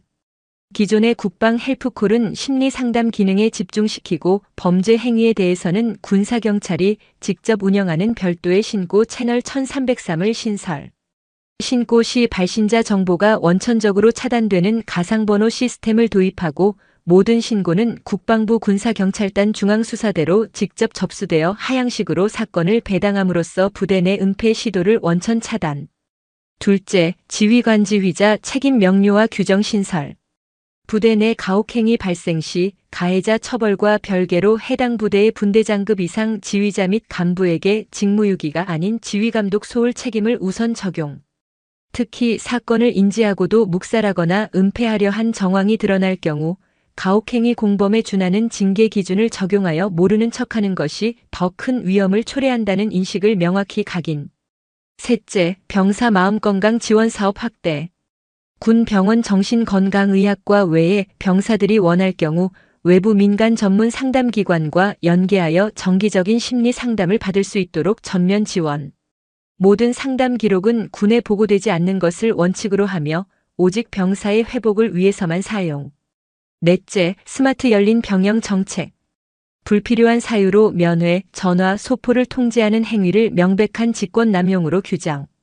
병사들의 휴대전화 사용 시간을 점진적으로 확대하고 생활관 내 공용 영상통화 부스를 설치하여 가족과의 소통을 보장함으로써 병사의 심리적 고립을 방지. 박서윤의 제안은 파격적이었다. 군의 오랜 관행과 지휘관의 권위를 정면으로 뒤흔드는 내용이었다. 몇몇 장성들의 얼굴에 불편한 기색이 스쳤다. 그러나 현직 소장, 그것도 피해자의 어머니가 모든 것을 걸고 던진 이 제안의 무게를 누구도 가볍게 여길 수 없었다. 침묵 끝에 국방부 장관이 입을 열었다. 박 장군, 자네의 뜻 잘 알겠네. 썩은 살을 도려내는 고통이 따르겠지만 더 늦기 전에 수술을 시작해야겠지. 제안을 긍정적으로 검토하겠네. 아니, 반드시 관철시키겠네. 그날의 회의는 5사단 가혹행위 사건으로 명명되었고 박서윤이 제안한 혁신안은 대한민국 군대의 지형을 바꾸는 거대한 변화의 시작점이 되었다. 수개월 후 군사법원의 판결은 신속하고 단호했다. 주범 황태경 병장은 상습 폭행, 가혹행위, 직권 남용 등의 혐의로 징역 5년형과 함께 불명예 전역 조치되었다. 그의 병적 기록부에는 파면이라는 주홍글씨가 새겨졌다. 공범 김민준 상병 역시 징역 2년을 선고받고 법정 구속되었다. 국민들의 더 큰 분노를 산 것은 간부들이었다. 지휘감독 소홀 및 가혹행위 방조 혐의로 법정에 선 2대 대장 오정규 중령과 중대장 행정보급관은 전원 강등과 함께 정직 처분을 받았다. 이는 사실상 진급길이 막히고 군 경력에 치명적인 오점을 남기는 중징계였다. 가만히 있었던 죄가 얼마나 무거운지를 군 전체에 똑똑히 보여준 판결이었다. 이진우는 병원과 집에서 심리치료를 받으며 빠르게 안정을 되찾았다. 군에서는 그에게 의병 제대를 권유했지만 그는 고개를 저었다. 아니요. 제 군 생활을 그렇게 끝내고 싶지 않습니다. 도망치는 것 같아서 싫습니다. 끝까지 마치고 제 발로 당당하게 위병소를 걸어 나오고 싶습니다. 그의 눈에는 더 이상 과거의 두려움이 없었다. 대신 상처를 극복한 사람만이 가질 수 있는 단단함과 깊이가 자리 잡고 있었다. 진우는 본인의 희망에 따라 육군훈련소의 신병교육 조교로 보직을 변경했다. 그는 자신의 끔찍했던 경험을 반면교사 삼아 이제 막군 생활을 시작하는 훈련병들에게 부조리에 맞서는 법과 동기를 존중하는 법을 가르쳤다. 특히 그가 진행하는 마음의 편지 시간에는 수많은 훈련병들이 쉽게 털어놓지 못했던 고민들을 쏟아냈고 진우는 그들의 첫 번째 상담사가 되어주었다. 그는 누군가를 괴롭히는 열쇠가 아닌 누군가의 마음을 여는 열쇠가 되는 법을 스스로 터득하고 있었다. 1년 후 늦여름의 어느 주말, 육군훈련소 면회실. 이제 곧 병장 진급을 앞둔 이진우 상병은 자신을 찾아온 어머니와 마주 앉아 있었다. 계급장이 하나 더 늘어난 그의 어깨는 전보다 훨씬 넓고 듬직해 보였다. 엄마, 여기 훈련소 식당 밥이 아주 기가 막힙니다. 다음엔 꼭 한번 드셔보셔야 하는데. 그래? 우리 아들 입맛에 맞다니 다행이네. 두 사람의 대화는 평범한 모자의 그것과 다르지 않았다. 더 이상 그들에게 소장과 이등병의 어색함은 없었다. 그때 면회실 한쪽 구석에서 한 훈련병이 안절부절 못하며 공중전화 앞에서 망설이는 모습이 보였다. 진우는 잠시 양해를 구하고 그 훈련병에게 다가갔다. 무슨 일 있나? 충성. 아닙니다. 괜찮아, 말해봐. 무슨 고민이라도 있어? 저기 벽에 붙어있는 번호 보이지? 무슨 일이든 정말 힘들면 저기로 전화하면 돼. 내 편이 되어줄 거야. 진우의 따뜻한 말에 훈련병은 용기를 얻은 듯 고개를 끄덕였다. 그 모습을 지켜보던 박서윤의 입가에 잔잔한 미소가 피어올랐다. 그녀가 시작한 거대한 태풍의 끝에서 아들은 자신만의 방식으로 새로운 희망의 씨앗을 뿌리고 있었다. 면회를 마치고 부대로 복귀하는 아들의 뒷모습을 보며 박서윤은 생각했다. 그녀는 아들을 지키기 위해 지옥의 문을 열었지만 정작 아들은 그 잿더미 속에서 스스로 천국의 문을 여는 열쇠를 찾아냈다. 한 사람의 용기 있는 외침과 아들을 향한 어머니의 사랑이 만들어낸 기적. 그 기적은 5사단 가혹행위 사건이라는 이름으로 역사에 기록되었고 대한민국 군대는 더디지만 분명하게 더 나은 방향으로 나아가기 시작했다. 어둠 속에서 한 줄기 빛을 찾아낸 이들의 이야기는 그렇게 전설이 되었다. 오늘 사연 모음집의 이야기 어떠셨나요? 구독과 좋아요, 그리고 당신은 어디서 보고 계신지 댓글로 남겨주세요. 여러분의 응원이 사연 모음집에는 큰 힘이 됩니다. 감사합니다.